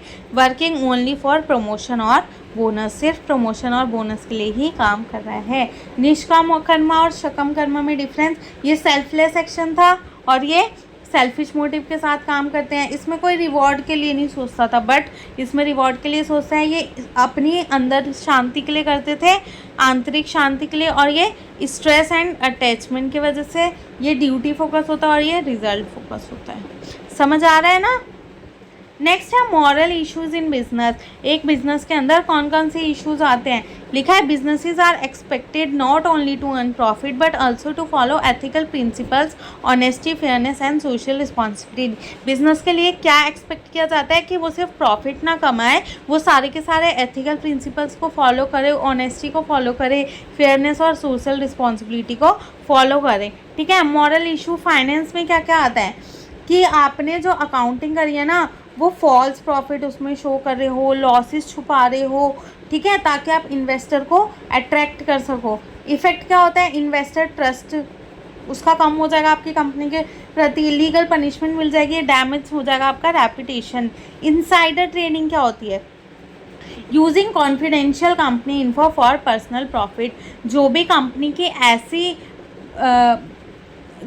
की जो भी ऐसी इंफॉर्मेशन है जो कि सीक्रेट है, मतलब कॉन्फिडेंशियल है, उन सारी इंफॉर्मेशन का यूज़ कर रहे हो किस लिए, पर्सनल बेनिफिट के लिए। जैसे आपको पता है कि कंपनी के शेयर के प्राइस इन फ्यूचर बढ़ेंगे, आप कंपनी के मैनेजर हो या कोई हो, ठीक है, तो वो कॉन्फिडेंशियल इंफॉर्मेशन है, बट आपने क्या किया है, आपने सारे के सारे शेयर्स खरीद लिए, काफ़ी सारे शेयर खरीद लिए, तो आप पर्सनल बेनिफिट के लिए ये चीज़ कर रहे हो। ठीक है, अनफेयर एडवांटेज ले रहे हो। ठीक है, miss use of fund, manager uses company money for personal uses, जब मैनेजर कंपनी के पैसे यूज़ कर रहा है पर्सनल यूज़ के लिए, तो ये भी मिस यूज़ ऑफ फंड हो जाएगा। एथिकल प्रैक्टिसेस फाइनेंस में क्या होती है भाई, ट्रांसपेरेंसी रखो, ऑनेस्ट रिपोर्टिंग करो, प्रॉपर ऑडिटिंग करो और लॉ के साथ काम करो। टैक्स डिस्टिंक्शन, टैक्स प्लानिंग क्या होती है, लीगल होती है। आप टैक्स प्लानिंग कर रहे हो ना तो ये लीगल है, वेयर एज अगर आप टैक्स की चोरी कर रहे हो तो वो क्या है, इलीगल है, क्योंकि आप टैक्स इलीगली अवॉइड करने का चाह रहे हो। इफेक्ट क्या होता है टैक्स चोरी करने का, गवर्नमेंट के रेवेन्यू का लॉस होता है और लीगल एक्शन लिया जा सकता है कंपनी के प्रति। नेक्स्ट क्या है, मॉरल इश्यूज ह्यूमन रिसोर्स में क्या क्या हो सकता है, आप ह्यूमन को अनफेयर ट्रीटमेंट कर रहे हो उनके जेंडर, रिलीजन, कास्ट, रेस और एज के बेसिस पे। ठीक है, मेल एम्प्लॉय को ज़्यादा पेमेंट कर रहे हो, फीमेल को कम कर रहे हो। ठीक है, सेक्सुअल हैरेसमेंट, काफ़ी सारी कंपनीज में ये चीज़ें होती है वुमेन के साथ, तो ये भी अनएथिकल है ना, उनको अनसेफ एनवायरनमेंट तो फील होता है, मेंटल स्ट्रेस हो जाता है और उनकी प्रोडक्टिविटी भी कम हो जाती है। अनफेयर रिक्रूटमेंट, ऐसे लोगों को हायर करो जो कि फेवरेटिज्म के बेसिस पे है, ठीक है, ना कि मेरिट के बेसिस पे। एक्सप्लॉयटेशन कर रहे हो वर्कर्स का, लो वेज दे रहे हो, काम बहुत ज़्यादा देर के लिए काम करा रहे हो और वर्किंग कंडीशन भी अनसेफ है। एथिकल वर्क प्लेस कैसे होगा, सबको इक्वल अपॉर्चुनिटी देके, एक अच्छा वर्क प्लेस देके, फेयर वेज देके और एम्प्लॉय वेलफेयर करके। ठीक है, नेक्स्ट क्या है, मार्केटिंग के अंदर कौन कौन से मॉरल इश्यूज आते हैं, मिसलीडिंग इन्फो, आप गलत इन्फो दे रहे हो, गलत इन्फॉर्मेशन दे रहे हो। ठीक है, और claiming a cream gives instant fairness without proof. ठीक है, ये एग्जांपल हो गया। Hidden charges, adding extra cost secretly, आप एक एक्स्ट्रा कॉस्ट उसके अंदर ऐड कर रहे हो सीक्रेटली। सेलिंग हार्मफुल प्रोडक्ट, ऐसे प्रोडक्ट बेच रहे हो जो कि हार्मफुल हो, जैसे कि tobacco advertisement. Price manipulation, charging unfairly high price during emergency, emergency के टाइम पे हाई प्राइस चार्ज करना, ये भी अनएथिकल है, मॉरल इशू है। Example, selling medicine at very high price during pandemic, pandemic के टाइम पे मेडिसिन कितने हाई रेट पे बिक रहे थे। अब एथिकल मार्केटिंग प्रैक्टिसेस कैसे होते हैं, ट्रूथफुल रहो, एडवर्टाइजमेंट में अपनी सच्चाई के साथ रखो, फेयर प्राइसिंग करो, क्वालिटी प्रोडक्ट दो और कस्टमर सेटिस्फेक्शन होए। विसल ब्लोअर क्या होता है? वही, अगर किसी कंपनी में अनएथिकल प्रैक्टिसेस चल रही है, इनलीगल एक्टिविटीज़ चल रही है, तो उसको जाके रिपोर्ट करना है। ऑर्गेनाइजेशन में कोई बड़ी अथॉरिटी है ना, तो उसको जाके रिपोर्ट करना, उसको क्या बोलते हैं? Whistle blower. या तो पब्लिक को जाके आप बता रहे हो सीधा, या तो ऑर्गेनाइजेशन के किसी बड़े अथॉरिटी को जाके बता रहे हो, तो ये क्या है? Whistle blower. रीज़न क्या होता है? फ्रॉड हो रहा हो कंपनी के अंदर, करप्शन हो रहा है, एनवायरनमेंट को डैमेज हो रहा है, हरासमेंट हो रहा है, या फाइनेंशियल स्कैम चल रहा है। टाइप्स क्या क्या है विसल ब्लोअर के? पहला है internal, reporting issue within the organisation. जो भी अनएथिकल प्रैक्टिसेस चल रही है ना, वो आप ऑर्गेनाइजेशन के अंदर बता रहे हो। एम्प्लॉय ने करप्शन के बारे में बता दिया सीनियर मैनेजमेंट को, तो ये क्या है? इंटरनल। नेक्स्ट है एक्सटर्नल, इसमें क्या करा आपने? आउटसाइड एजेंसीज को बता दिया, ठीक है। फ्रॉड बता दिया किसको? पुलिस को, मीडिया को, या न्यूज़पेपर में। नेक्स्ट है क्यों ज़रूरी है ये? ताकि करप्शन ना हो, पब्लिक इंटरेस्ट प्रोटेक्ट रहे, एथिकल कल्चर बना रहे और अकाउंटेबिलिटी अच्छी हो, इम्प्रूव हो। प्रॉब्लम क्या क्या फेस किया जाता है? विसल ब्लोअर रिस्क, ठीक है, उसको रिस्क हो सकता है जॉब लॉस का, जिसने सारी की सारी इन्फॉर्मेशन जाकर रिपोर्ट कर दी है अनएथिकल प्रैक्टिसेस की, उसको जॉब खोने का डर हो सकता है, ठीक है, उसको धमकी मिल सकती है, हरासमेंट हो सकता है उसका, और आइसोलेशन भी हो सकता है, कोई जाके उससे बात नहीं करेगा, सब अलग अलग रहने लग जाएंगे, तो ये सारी इसको प्रॉब्लम हो सकती है। 3 पिलर्स है बिजनेस एथिक्स की, क्या क्या? मार्केट एंड कंज्यूमर इंटीग्रिटी, ये क्या होता है? एडवर्टाइजिंग ट्रूथ, जो भी आप एडवर्टाइजमेंट कर रहे हो वो उसमें सच्चाई हो। Manipulation, coercion and consumerism. Next है इंफॉर्मेशन एंड फाइनेंशियल ट्रस्ट, और लास्ट है वर्क प्लेस इक्विटी। पढ़ते हैं आगे। पहला है marketing truth and advertising. Advertising should be honest and should not mislead consumer. Advertisement जो आप कर रहे हो वो ऑनेस्ट होना चाहिए और कंज्यूमर को मिसलीड ना करे। मैनिपुलेशन का मतलब क्या होता है? Influencing consumer unfairly by using emotional और फॉल्स क्लेम। आप ना कंज्यूमर्स को गलत तरीके से इन्फ्लुएंस कर रहे हो इमोशनली, या फिर झूठ क्लेम देके, ठीक है। इमोशनल अपील कैसे कर सकते हो? Ad showing happiness only after buying a product. एक ऐसा एड दिखाया जा रहा है जो कि ये दिखा रहा है कि आप जब प्रोडक्ट खरीदोगे तभी आपको हैप्पीनेस मिलेगी, तो ये इमोशनल तरह से मैनिपुलेट कर रहे हो। मिसलीडिंग क्लेम, ये क्या है कि आपको बोला है कि आप 10 दिन में पतले हो जाओगे, 1 वीक में पतले हो जाओगे, तो ये क्या है? मिसलीडिंग क्लेम है। और हिडन इन्फॉर्मेशन, आपके सामने काफ़ी सारे साइड इफ़ेक्ट्स और कंडीशंस छुपा लिए गए हैं, तो इसका इफेक्ट क्या हो जाएगा? कंज्यूमर कंफ्यूज हो जाएगा, रॉन्ग बाइंग डिसीजन हो जाएगा और उसका ट्रस्ट भी कम हो जाएगा। कोएर्शन एंड प्रेशर क्या होता है? कोएर्शन का मतलब क्या होता है? दबाव में, ठीक है। कोएर्शन का मतलब क्या होता है? दबाव।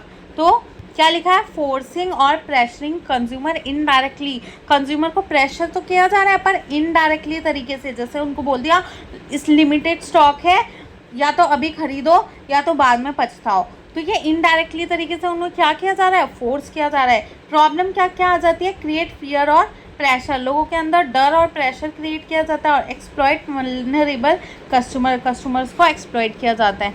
Allocation of moral responsibility, moral responsibility का एलोकेशन करना। पहला क्या है? कंपनी क्या करती है? एडवर्टाइजमेंट बनाती है। Advertising agency design and promote advertisement करती है।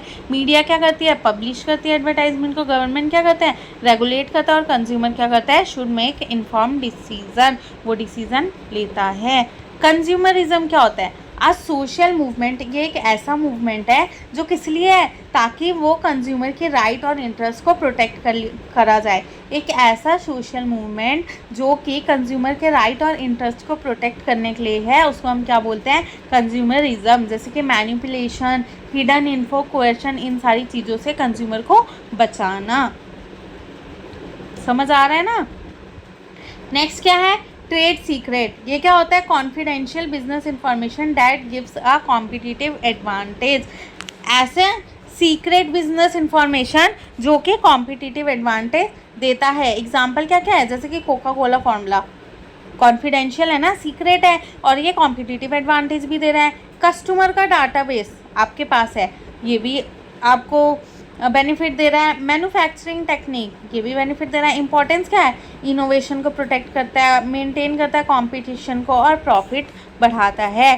थ्रेट्स क्या क्या है और शील्ड क्या क्या है? एथिकल इशू क्या क्या आ जाते हैं? थेफ्ट ऑफ इंफॉर्मेशन, आपका इंफॉर्मेशन चुरा सकता है कोई, एम्प्लॉय मिसयूज़ कर सकता है उस इंफॉर्मेशन का या रिवील कर सकता है कहीं जाके, इंडस्ट्रियल इलीगली इंडस्ट्री में उसका यूज़ हो सकता है। और शील्ड क्या क्या है, कॉन्फिडेंशियलिटी मेंटेन रहेगी, साइबर सिक्योरिटी और ethical employee conduct. Corporate disclosure, ये क्या होता है, sharing important company information with stakeholder, जो भी इंपॉर्टेंट इन्फॉर्मेशन है ना वो स्टेक होल्डर के साथ शेयर करने को क्या बोलते हैं, कॉर्पोरेट डिस्क्लोजर। इंपॉर्टेंस क्या है, ट्रस्ट बिल्ड करता है, ट्रांसपेरेंसी बढ़ाता है और इन्वेस्टर को हेल्प करता है डिसीजन लेने में। टाइप्स क्या क्या है डिस्क्लोजर के, फाइनेंशियल में प्रॉफिट लॉस बैलेंस शीट, ये सारी चीज़ें हो गई डिस्क्लोजर में। नॉन फाइनेंशियल में environmental and social performance. Ethical issue क्या क्या हो जाएंगे, लॉसेस हाइड करना, फॉल्स रिपोर्ट दिखाना और सेलेक्टिव डिस्क्लोजर, जो जो आप चाहते हो वही वही आप दिखा रहे हो स्टेक होल्डर को। इनसाइडर ट्रेनिंग बताया था मैंने पहले थोड़ा सा, वही आ गया। बाइंग और selling shares using confidential information unavailable to public, shares को बाय और सेल करना ऐसी सीक्रेट इंफॉर्मेशन के थ्रू जो कि पब्लिक के पास अनअवेलेबल है। कॉन्फिडेंशियल मतलब जो सब लोगों के पास नहीं होती, कुछ सेलेक्टेड पर्सन के पास होती है। एग्जाम्पल क्या है, अ कंपनी एग्जीक्यूटिव, एक कंपनी का एग्जीक्यूटिव जानता है कि प्रॉफिट बढ़ेंगे तो वो शेयर्स खरीद लेता है अनाउंसमेंट से पहले ही, तो क्या ये एथिकल है? वाई अनएथिकल, एथिकल क्यों नहीं है ये? अनफेयर एडवांटेज ले रहा है, वो गलत तरह से एडवांटेज ले रहा है ना, स्मॉल इन्वेस्टर को हार्म पहुंचा रहा है और मार्केट ट्रस्ट को भी रिड्यूस कर रहा है। कंसिक्वेंसेस क्या क्या है, काफ़ी ज़्यादा पेनल्टी उसके ऊपर लग सकती है, जेल भी हो सकता है और रेपुटेशन तो डैमेज होएगी ही होएगी। प्रिवेंशन क्या है, काफ़ी स्ट्रिक्ट लॉज बने हुए हैं, सेबी देखता है ये सारी चीज़ें, और कॉन्फिडेंशियलिटी रूल्स भी होते हैं काफ़ी सारे। अब इन तीनों में डिफरेंस बिटवीन है, ट्रेड सीक्रेट क्या था, इन्फो को प्रोटेक्ट करना, ठीक है।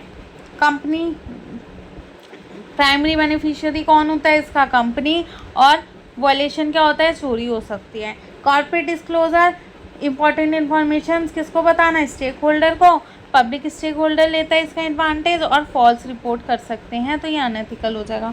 इनसाइडर ट्रेनिंग, एक्सप्लॉइट इन्फो, जो भी इंफॉर्मेशन है ना उसका एक्सप्लॉइटेशन होता है, कौन करता है, इंडिविजुअल, और अनफेयर मार्केट एडवांटेज लेता है वो।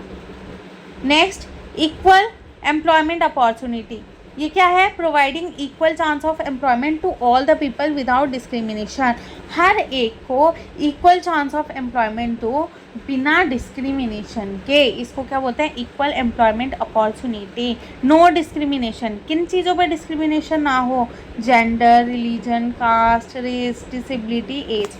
फेयरनेस कैसे होगी, फेयर वर्क प्लेस रहे, एम्प्लॉय सेटिस्फाई रहे, डाइवर्सिटी एंड इंक्लूजन रहे, और परफॉर्मेंस बेटर टैलेंट सिलेक्शन होगा, पॉजिटिव कंपनी इमेज बनेगी और प्रोडक्टिविटी भी बढ़ेगी। क्यों? क्योंकि सब लोगों को मौका मिल रहा है ना, हमेशा किसी एक को ही तो नहीं ले रहे ना डिस्क्रिमिनेशन की वजह से। नेक्स्ट है अफर्मेटिव एक्शन, ये क्या होता है, special measure taken to help disadvantaged group in employment and education, ऐसे लोगों के लिए हेल्प करने के लिए मेजर लिया जाता है जिनको डिसएडवांटेज मिल रहा है एम्प्लॉयमेंट और एजुकेशन में। Purpose to reduce historical inequality, जैसे पहले वुमेन को काम नहीं किया करने दिया जाता था, तो ये जो मेजर है ना ये उन लोगों के लिए लिया गया है जिसको एडवांटेजेस नहीं मिल रहे काफ़ी सारे, ठीक है, एम्प्लॉयमेंट में या एजुकेशन में। अब क्या बोलते हैं, बेटी पढ़ाओ बेटी बढ़ाओ, ऐसा कुछ है ना, तो ये एफर्मेटिव एक्शन हो गया है। एग्जाम्पल क्या है, रिजर्वेशन बना दी गया है, स्पेशल रिक्रूटमेंट राइट्स बना दिए वुमेन एंड माइनॉरिटीज़ के लिए। एडवांटेज क्या क्या है, इक्वालिटी प्रमोट करेगा, डाइवर्सिटी बढ़ाएगा और सोशल जस्टिस को सपोर्ट करेगा। क्रिटिसिज्म क्या है, some people considered it unfair preference, कुछ पीपल इसको अनफेयर प्रेफरेंस समझते हैं। May create reverse discrimination debate, ये एक रिवर्स डिस्क्रिमिनेशन डिबेट भी कर सकता है।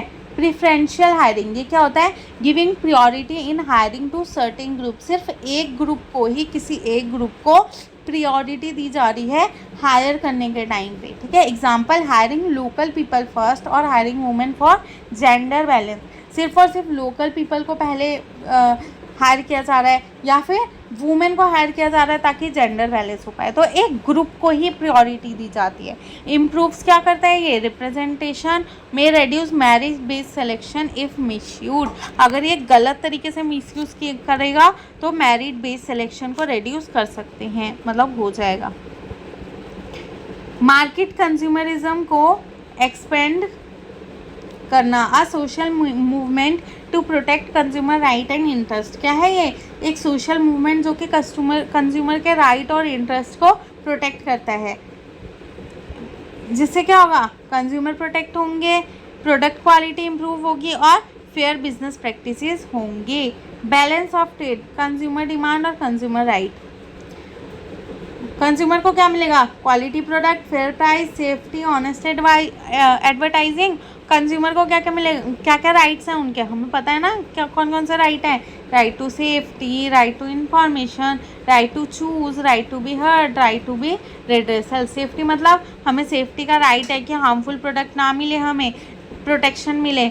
इन्फॉर्मेशन, जो भी इन्फॉर्मेशन है प्रोडक्ट के बारे में वो हमें प्रॉपर मिले। चूज़ करने का हक मिले, कोई प्रेशर ना करे कि आपको यही खरीदना है। राइट टू बी हर्ड, हमें सुनने का हक मिले, कंप्लेन करने का हक मिले, ठीक है, और मतलब जो मैंने कंप्लेन करी है वो सुनी जाए। और राइट टू रेड्रेसल, कंपनसेशन मिलने का भी मुझे राइट है डिफेक्टिव प्रोडक्ट पे। अब नेक्स्ट क्या है, environmental protection, protect human health, importance क्या है, protect human health, consumer natural resource, support sustainable development और नेचर और इन्वायरमेंट डैमेज को कम करता है जो कि बिजनेस एक्टिविटीज़ से होती हैं। कौन करता है, environmental protection.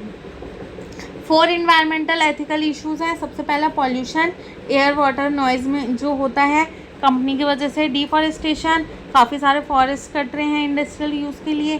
Climate change, excessive industrial emission क्या कॉज कर रहा है, ग्लोबल वार्मिंग और वेस्ट डिस्पोजल, जो भी वेस्ट है वो अच्छी तरह से डिस्पोज नहीं किए जाते industrial waste. Ethical environmental practices कौन कौन सी है, रिसाइकल करो, ठीक है, रीयूज़ करो वेस्ट मटेरियल को, ग्रीन प्रोडक्शन करो, इको फ्रेंडली मेथड से, रिन्यूएबल एनर्जी का यूज़ करो, सोलर और विंड एनर्जी, और पॉल्यूशन कंट्रोल करो जैसे कि प्लांट्स एंड फिल्टर का यूज़ करके। सस्टेनेबल डेवलपमेंट क्या था, प्रेजेंट नीड को फुलफिल करना, फ्यूचर जनरेशन की नीड को बिना हार्म पहुँचाए। आ कोहेसिव इकोसिस्टम क्या होता है, एक रिस्पॉन्सिबल बिजनेस कैसा होना चाहिए, जिसके अंदर कॉम्पिटेंट वर्कफोर्स हो, कंज्यूमर को प्रोटेक्ट किया जाए और इन्वायरमेंट को भी प्रोटेक्ट किया जाए। नेक्स्ट क्या है, यूनिट 5 आ गई है। इसमें क्या है, first topic concept of CSR, क्या होता है CSR, business responsibility extend towards society, environment, employees, customer and all stakeholder. अब बिजनेस का सिर्फ मेन फोकस प्रॉफिट नहीं है, अब उसकी रिस्पॉन्सिबिलिटी कहाँ तक बढ़ गई है, society, environment, employees, customer and stakeholders. It means business should not work only for profit. इसका मतलब क्या है, बिजनेस सब सिर्फ प्रॉफिट के लिए काम नहीं करेगी, फोकस ऑन एथिकल प्रैक्टिस पे भी फोकस करेगी, सोशल वेलफेयर के लिए कॉन्ट्रीब्यूट करेगी और सस्टेनेबल डेवलपमेंट भी करेगी, ठीक है। नेक्स्ट क्या है, CSR कोर के फीचर्स क्या क्या और ऑब्जेक्टिव क्या क्या। फीचर्स क्या क्या है, वॉलेंट्री इन नेचर होना चाहिए, मतलब कोई प्रेशर नहीं होना चाहिए, अपनी मर्जी से करना है। एथिकल बिजनेस बिहेवियर हो, सोशल वेलफेयर पे फोकस हो, environmental protection, stakeholder oriented हो और लॉन्ग टर्म सस्टेनेबिलिटी होती है, ठीक है, CSR करने से। और ऑब्जेक्टिव क्या क्या है, सोसाइटी इंप्रूव हो, इन्वायरमेंट को प्रोटेक्शन मिले, कंपनी की रेपुटेशन अच्छी हो, एथिकल प्रैक्टिसेस मेंटेन हो, सस्टेनेबल डेवलपमेंट अचीव कर पाए और ट्रस्ट बढ़ पाए शेयर होल्डर के बीच में। नेक्स्ट क्या है, CSR मैटर क्यों करती है, क्यों ज़रूरी है, क्योंकि ये ब्रांड इमेज इंश्योर करती है, इन्वेस्टर को अट्रैक्ट करती है, सोशल इन्वायरमेंटल प्रॉब्लम को कम करती है, लॉन्ग टर्म बिजनेस सक्सेस को इंश्योर करती है, एम्प्लॉय सेटिस्फेक्शन बढ़ाती है, कस्टमर लॉयल्टी इंक्रीज करती है और ब्रांड इमेज भी एक कंपनी की अच्छी करती है, ठीक है। नेक्स्ट क्या है, ट्रेडिशनल कॉर्पोरेट फिलैंथ्रोपी, ये क्या था, the oldest form of CSR, काफ़ी ओल्डेस्ट फॉर्म है CSR का। इसमें क्या होता था, डोनेटिंग कंपनी रिसोर्सेज, कंपनी के रिसोर्सेज, मनी, मतलब कंपनी की चीज़ें, पैसे, प्रोडक्ट और सर्विसेज को ना डोनेट कर दिया जाता था सोशल वेलफेयर के लिए। ठीक है, सोशल वेलफेयर एक्टिविटीज़ के लिए कंपनी की चीज़ों को डोनेट किया जाता था, डोनेशन दे दिया जाता था। इसके एडवांटेज क्या होते थे? नीडी पीपल की हेल्प हो जाती थी, जिनको ज़रूरत होता था उनकी हेल्प होती थी, गुडविल अच्छी हो जाती थी कंपनी की, पॉजिटिव रेपुटेशन बन जाता था, एम्प्लॉय का मॉरल अच्छी होती थी, स्ट्रॉन्ग कम्युनिटी रिलेशन होता था और टैक्स बेनिफिट भी मिलता था। डिसएडवांटेज क्या होता था? कभी कभी ना ये चीज़ सिर्फ पब्लिसिटी के लिए करते थे। ठीक है, कोई सोशल प्रॉब्लम सॉल्व नहीं होती थी, सिर्फ पब्लिसिटी के लिए करा जाता था और इरेगुलर होती थी और अनसिस्टमेटिक भी हो जाती थी। कॉमन फॉर्म क्या था? कैश डोनेट करना, मेडिकल या एजुकेशन एड या डिजास्टर रिलीफ देना। CSR इवेलुएट मतलब इवोल्यूशन कैसे कैसे हुआ? सबसे पहले वही फिलेंथ्रोपी था, जिस टाइम पे ओकेजनल चैरिटी करी जाती थी, डिसकनेक्टेड फ्रॉम बिजनेस। फिर क्या आ गया? Strategic alignment. इसमें क्या हो गया? सोशल रिस्पॉन्सिबिलिटी और लॉन्ग टर्म बिजनेस स्ट्रैटेजी के अंदर चेंज कर दिया गया। सबसे पहले डोनेशन देते थे, उसके बाद ये जो सोशल रिस्पॉन्सिबिलिटी है ना, इसको एक बिजनेस स्ट्रैटेजी की तरह लेने लग गए, लॉन्ग टर्म बिजनेस स्ट्रैटेजी के लिए। ठीक है, इससे कंपनी ऑब्जेक्टिव और सस्टेनेबल फोकस मिलके काम करते थे। फिर इसका इम्पैक्ट मेजर करना, जैसे कि कॉम्पिटिटिव एडवांटेज मिल रहा है कि नहीं, ब्रांड इमेज अच्छी बन रही है कि नहीं, रिस्क कम हो रहा है कि नहीं, सस्टेनेबल ग्रोथ हो रही है कि नहीं। समझ आया? लूप क्या क्या होते थे? सोशल इश्यूज़ का पता चलता था, स्टेक होल्डर एक्सपेक्टेशन पता लगता था, CSR गोल सेट होते थे, रिसोर्सेज एलोकेट, इम्प्लीमेंट प्रोग्राम और इवेलुएट परफॉर्म। स्टेप्स हैं corporate sustainability and the triple bottom line. Corporate sustainability क्या थी? Conducting business in a way that balance, business को ऐसे कंडक्ट करो जो कि बैलेंस करे इकोनॉमिक ग्रोथ को, सोशल वेलफेयर को और इन्वायरमेंटल प्रोटेक्शन को। और ट्रिपल बॉटम लाइन क्या है? Profit, people, planet, sustainability. ये क्या इंश्योर करती है? सस्टेनेबिलिटी। CSR और सस्टेनेबिलिटी में डिफरेंस क्या है? फोकस, ये इसका मेन फोकस क्या है? Social responsibility. सस्टेनेबिलिटी का लॉन्ग टर्म सर्वाइवल पे फोकस होता है। इसमें एथिकल और सोशल एक्टिविटी भी इंक्लूड है, इसमें economic, environment and social balance तीनों इंक्लूड है। ये जो तीन चीज़ें बताई हैं ना, प्रॉफिट, पीपल और प्लैनेट, ये सस्टेनेबिलिटी के अंदर है। और कॉर्पोरेट सस्टेनेबिलिटी में इकोनॉमिक ग्रोथ, सोशल वेलफेयर, ये सारी चीज़ें थी। ये एक्टिविटी बेस्ड है, ये स्ट्रैटेजी बेस्ड है, ये गुडविल बिल्ड करने का सोचता है सोशल, और ये फ्यूचर बिजनेस कंटिन्यूटी का सोचता है। नेक्स्ट क्या है? CSR क्या करते हैं? Applies ethical responsibility outward toward society. Ethical responsibility को सोसाइटी के बाहर, मतलब कंपनी के बाहर अप्लाई करता है। कॉर्पोरेट गवर्नेंस क्या करता है? करप्शन, शेयर होल्डर को प्रोटेक्ट करता है, इन्वेस्टर को बिल्ड करता है, कॉन्फिडेंस और ट्रांसपेरेंसी इंप्रूव करता है और रेपुटेशन बढ़ाता है। और एथिक्स क्या करता है? मॉरल प्रिंसिपल है जो कि हमें बताते हैं क्या सही है और क्या गलत है। नेक्स्ट, गुड कॉर्पोरेट गवर्नेंस के प्रिंसिपल्स क्या क्या हैं? अकाउंटेबिलिटी होनी चाहिए, ट्रांसपेरेंसी, फेयरनेस, रिस्पॉन्सिबिलिटी और एथिकल कंडक्ट। वही सेम पॉइंट सारे हमने पढ़ लिए। अब legal mandate. India become one of the first country to legally mandate CSR। India एक फर्स्ट कंट्री बन गई है जिसने CSR को लीगली मैंडेट कर दिया है। ठीक है, एप्लीकेबल इन तीनों में से किसी एक पे एप्लीकेबल है होगा अगर 500 करोड़ या उससे ज़्यादा की नेटवर्थ है, टर्नओवर 1000 करोड़ या उससे ज़्यादा की है, नेट प्रॉफिट 5 करोड़ या उससे ज़्यादा की है। ठीक है, द 2% रूल क्या है? कंपनी मस्ट, अगर इन तीनों में से कोई एक कंडीशन सेटिस्फाई करी है तो ये रूल उसको फॉलो करना पड़ेगा। क्या रूल है? Company must spend at least 2% of average net profit of the last 3 year on CSR activities. Last 3 year के जो प्रॉफिट हुए ना, उसका एवरेज करने के बाद जो उसका 2% है, कम से कम 2% उसको CSR एक्टिविटीज़ में लगाना पड़ेगा। ये लीगली मैंडेटरी कर दिया गया है कंपनीज एक्ट 2013 के अकॉर्डिंग। कमिटीज़ और and reporting requirement. CSR committee of the board कौन कौन है? सबसे पहले क्या होता है? Formulate CSR policy. ठीक है, फिर CSR एक्सपेंडिचर रिकमेंड करते हैं और फिर मॉनिटर करते हैं CSR एक्टिविटीज़। जो बोर्ड है ना CSR कमेटी, वो क्या क्या करती है, CSR पॉलिसी बनाती है, रिकमेंड करती है एक्सपेंडिचर और एक्टिविटीज़ को मॉनिटर करती है कि हो रही है कि नहीं कर रही।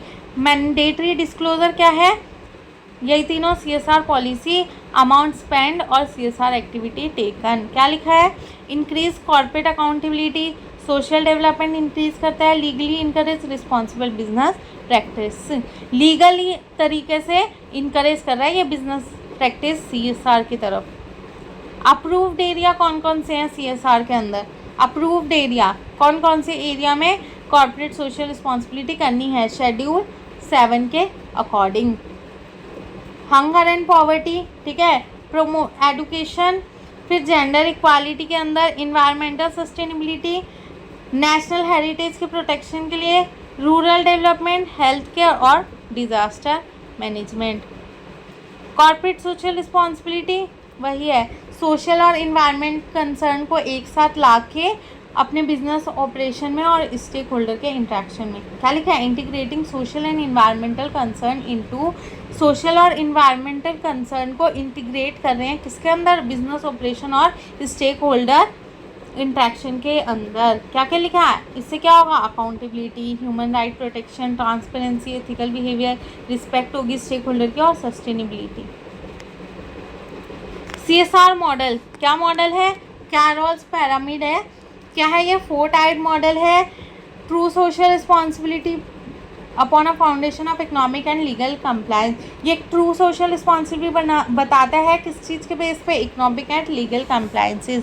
पहला क्या है, इकोनॉमिक रिस्पॉन्सिबिलिटी, प्रॉफिट अर्न करो, गुड्स एंड सर्विसेज एफिशिएंटली तरीके से यूज़ करो। फिर नेक्स्ट क्या है, लीगल रिस्पॉन्सिबिलिटी, सारे के सारे रूल्स एंड रेगुलेशन फॉलो होने चाहिए। फिर एथिकल रिस्पॉन्सिबिलिटी, ऐसी चीज़ें करो जो कि मॉरली राइट है। और लास्ट क्या है, philanthropic responsibility, contribute to society voluntarily, अपनी मर्जी से सोसाइटी को कंट्रीब्यूट करो। नेक्स्ट क्या है, ट्रिपल बॉटम लाइन और stakeholder model, achieve balance between business success and social environment welfare. इन सारी चीज़ों में बैलेंस बनाता है किस किस में, business success, social environment welfare के अंदर। पीपल, प्लैनेट एंड प्रॉफिट, ये तीनों क्या है, ट्रिपल बॉटम लाइन किस चीज़ के, सस्टेनेबिलिटी के। स्टेक होल्डर मॉडल क्या है, company must consider the interconnected interest of it entire network. Company को क्या सोचना चाहिए कि जो भी लोग उसकी कंपनी से जुड़े हुए हैं उन सबका इंटरेस्ट हो, इंटरकनेक्टेड इंटरेस्ट हो, ठीक है। कौन कौन, employee, supplier, society, customer, investor और गवर्नमेंट। नेक्स्ट क्या है, एक्सपेंसिव स्कोप ऑफ CSR क्या क्या है, सोशल एरियाज कौन कौन से हैं, education, health, poverty reduction, employees welfare कैसे होता है, safety, equal opportunity, skill development provide करके। इन्वायरमेंटल एरियाज कौन कौन से हैं, pollution control, renewable energy, waste management और कंज्यूमर वेलफेयर, क्वालिटी प्रोडक्ट देके, ऑनेस्ट एडवर्टाइजमेंट करके और कंज्यूमर प्रोटेक्शन करके। CSR कंडक्ट एंड स्टैंडर्ड्स कौन कौन से हैं, पहले है ISO 26000, ये क्या है, इंटरनेशनल गाइडेंस है, इंटरनेशनल गाइडेंस किस पे, सोशल रिस्पॉन्सिबिलिटी। फिर नेक्स्ट है ग्लोबल रिपोर्टिंग इनिशिएटिव GRI, ये क्या है, फ्रेमवर्क है सस्टेनेबिलिटी रिपोर्टिंग की। फिर नेक्स्ट क्या है, UN ग्लोबल कॉम्पैक्ट, ये क्या है, प्रमोट करता है ह्यूमन राइट को, लेबर राइट को, इन्वायरमेंट प्रोटेक्शन को और एंटी करप्शन को। और लास्ट क्या है, SA 8000, ये क्या करता है, स्टैंडर्ड्स हैं इसके अंदर जो कि किससे रिलेटेड है, labour rights and working condition. क्यों ज़रूरी है स्टैंडर्ड्स, अकाउंटेबिलिटी मेंटेन करने के लिए, इम्प्रूव करने के लिए, ट्रांसपेरेंसी अच्छी करने के लिए, इंटरनेशनल क्रेडिबिलिटी अच्छी करने के लिए और एथिकल प्रैक्टिसेस को इनकरेज करने के लिए। CSR सर्टिफिकेशन कब मिलती है, व्हाट इट इज़, क्या होता है ये, एक फॉर्मल रिकॉग्निशन है जो कंपनी को मिलती है consistently follow responsible social and environmental practices. उसको मिलती है फॉर्मल रिकॉग्निशन, उस कंपनी को मिलती है जो कंसिस्टेंटली बेसिस पे सोशल और इन्वायरमेंटल प्रैक्टिसेस फॉलो कर रहा होता है। पर्पस क्या है, verify CSR activities independently, verify करता है CSR एक्टिविटीज़, स्टेक होल्डर का ट्रस्ट मेंटेन इंक्रीज करता है और ओवरऑल कॉर्पोरेट क्रेडिबिलिटी को भी इम्प्रूव करता है। एग्जाम्पल क्या है, ISO सर्टिफिकेशन देना, सस्टेनेबिलिटी रिपोर्टिंग सर्टिफिकेट प्रोवाइड करना। बिजनेस के लिए क्या बेनिफिट है और सोसाइटी के लिए क्या बेनिफिट है इस सर्टिफिकेट का। रेपुटेशन अच्छी होगी, सेल्स अच्छी होगी, लॉयल्टी अच्छी बढ़ेगी कस्टमर की, एम्प्लॉय सेटिस्फेक्शन, इन्वेस्टर अट्रैक्शन, और सोसाइटी को क्वालिटी ऑफ लाइफ अच्छा मिलेगा, इन्वायरमेंट प्रोटेक्ट होगा, एम्प्लॉयमेंट जनरेशन होगी और सोशल डेवलपमेंट भी होगा। डिफरेंस बिटवीन क्या है कॉर्पोरेट सोशल रिस्पॉन्सिबिलिटी में और फिलैंथ्रोपी में। नेचर क्या था इसका, स्ट्रैटेजिक था और कंटिन्यूस था, और ये डोनेशन बेस्ड था। इंटीग्रेटेड, ये बिजनेस से इंटीग्रेटेड था, ये बिजनेस से अलग था। लॉन्ग टर्म इम्पैक्ट होता है इसका शॉर्ट टर्म रिलीफ है। Include sustainability, mainly charity. CSR और कॉर्पोरेट गवर्नेंस में क्या डिफरेंस बिटवीन है इसका, सोसाइटी की तरफ रिस्पॉन्सिबल है, ये control and management of company करता है, ये एक्सटर्नल फोकस है, ये इंटरनल फोकस है, ये सोशल वेलफेयर, ये अकाउंटेबिलिटी एंड ट्रांसपेरेंसी। तो हमने ये सब्जेक्ट भी कंप्लीट कर लिया। Thank you so much for watching this video. अगर PDF चाहिए तो टेलीग्राम चैनल का लिंक है, ज्वाइन कर लेना, वहाँ पे आपको PDF मिल जाएगी। Thank you.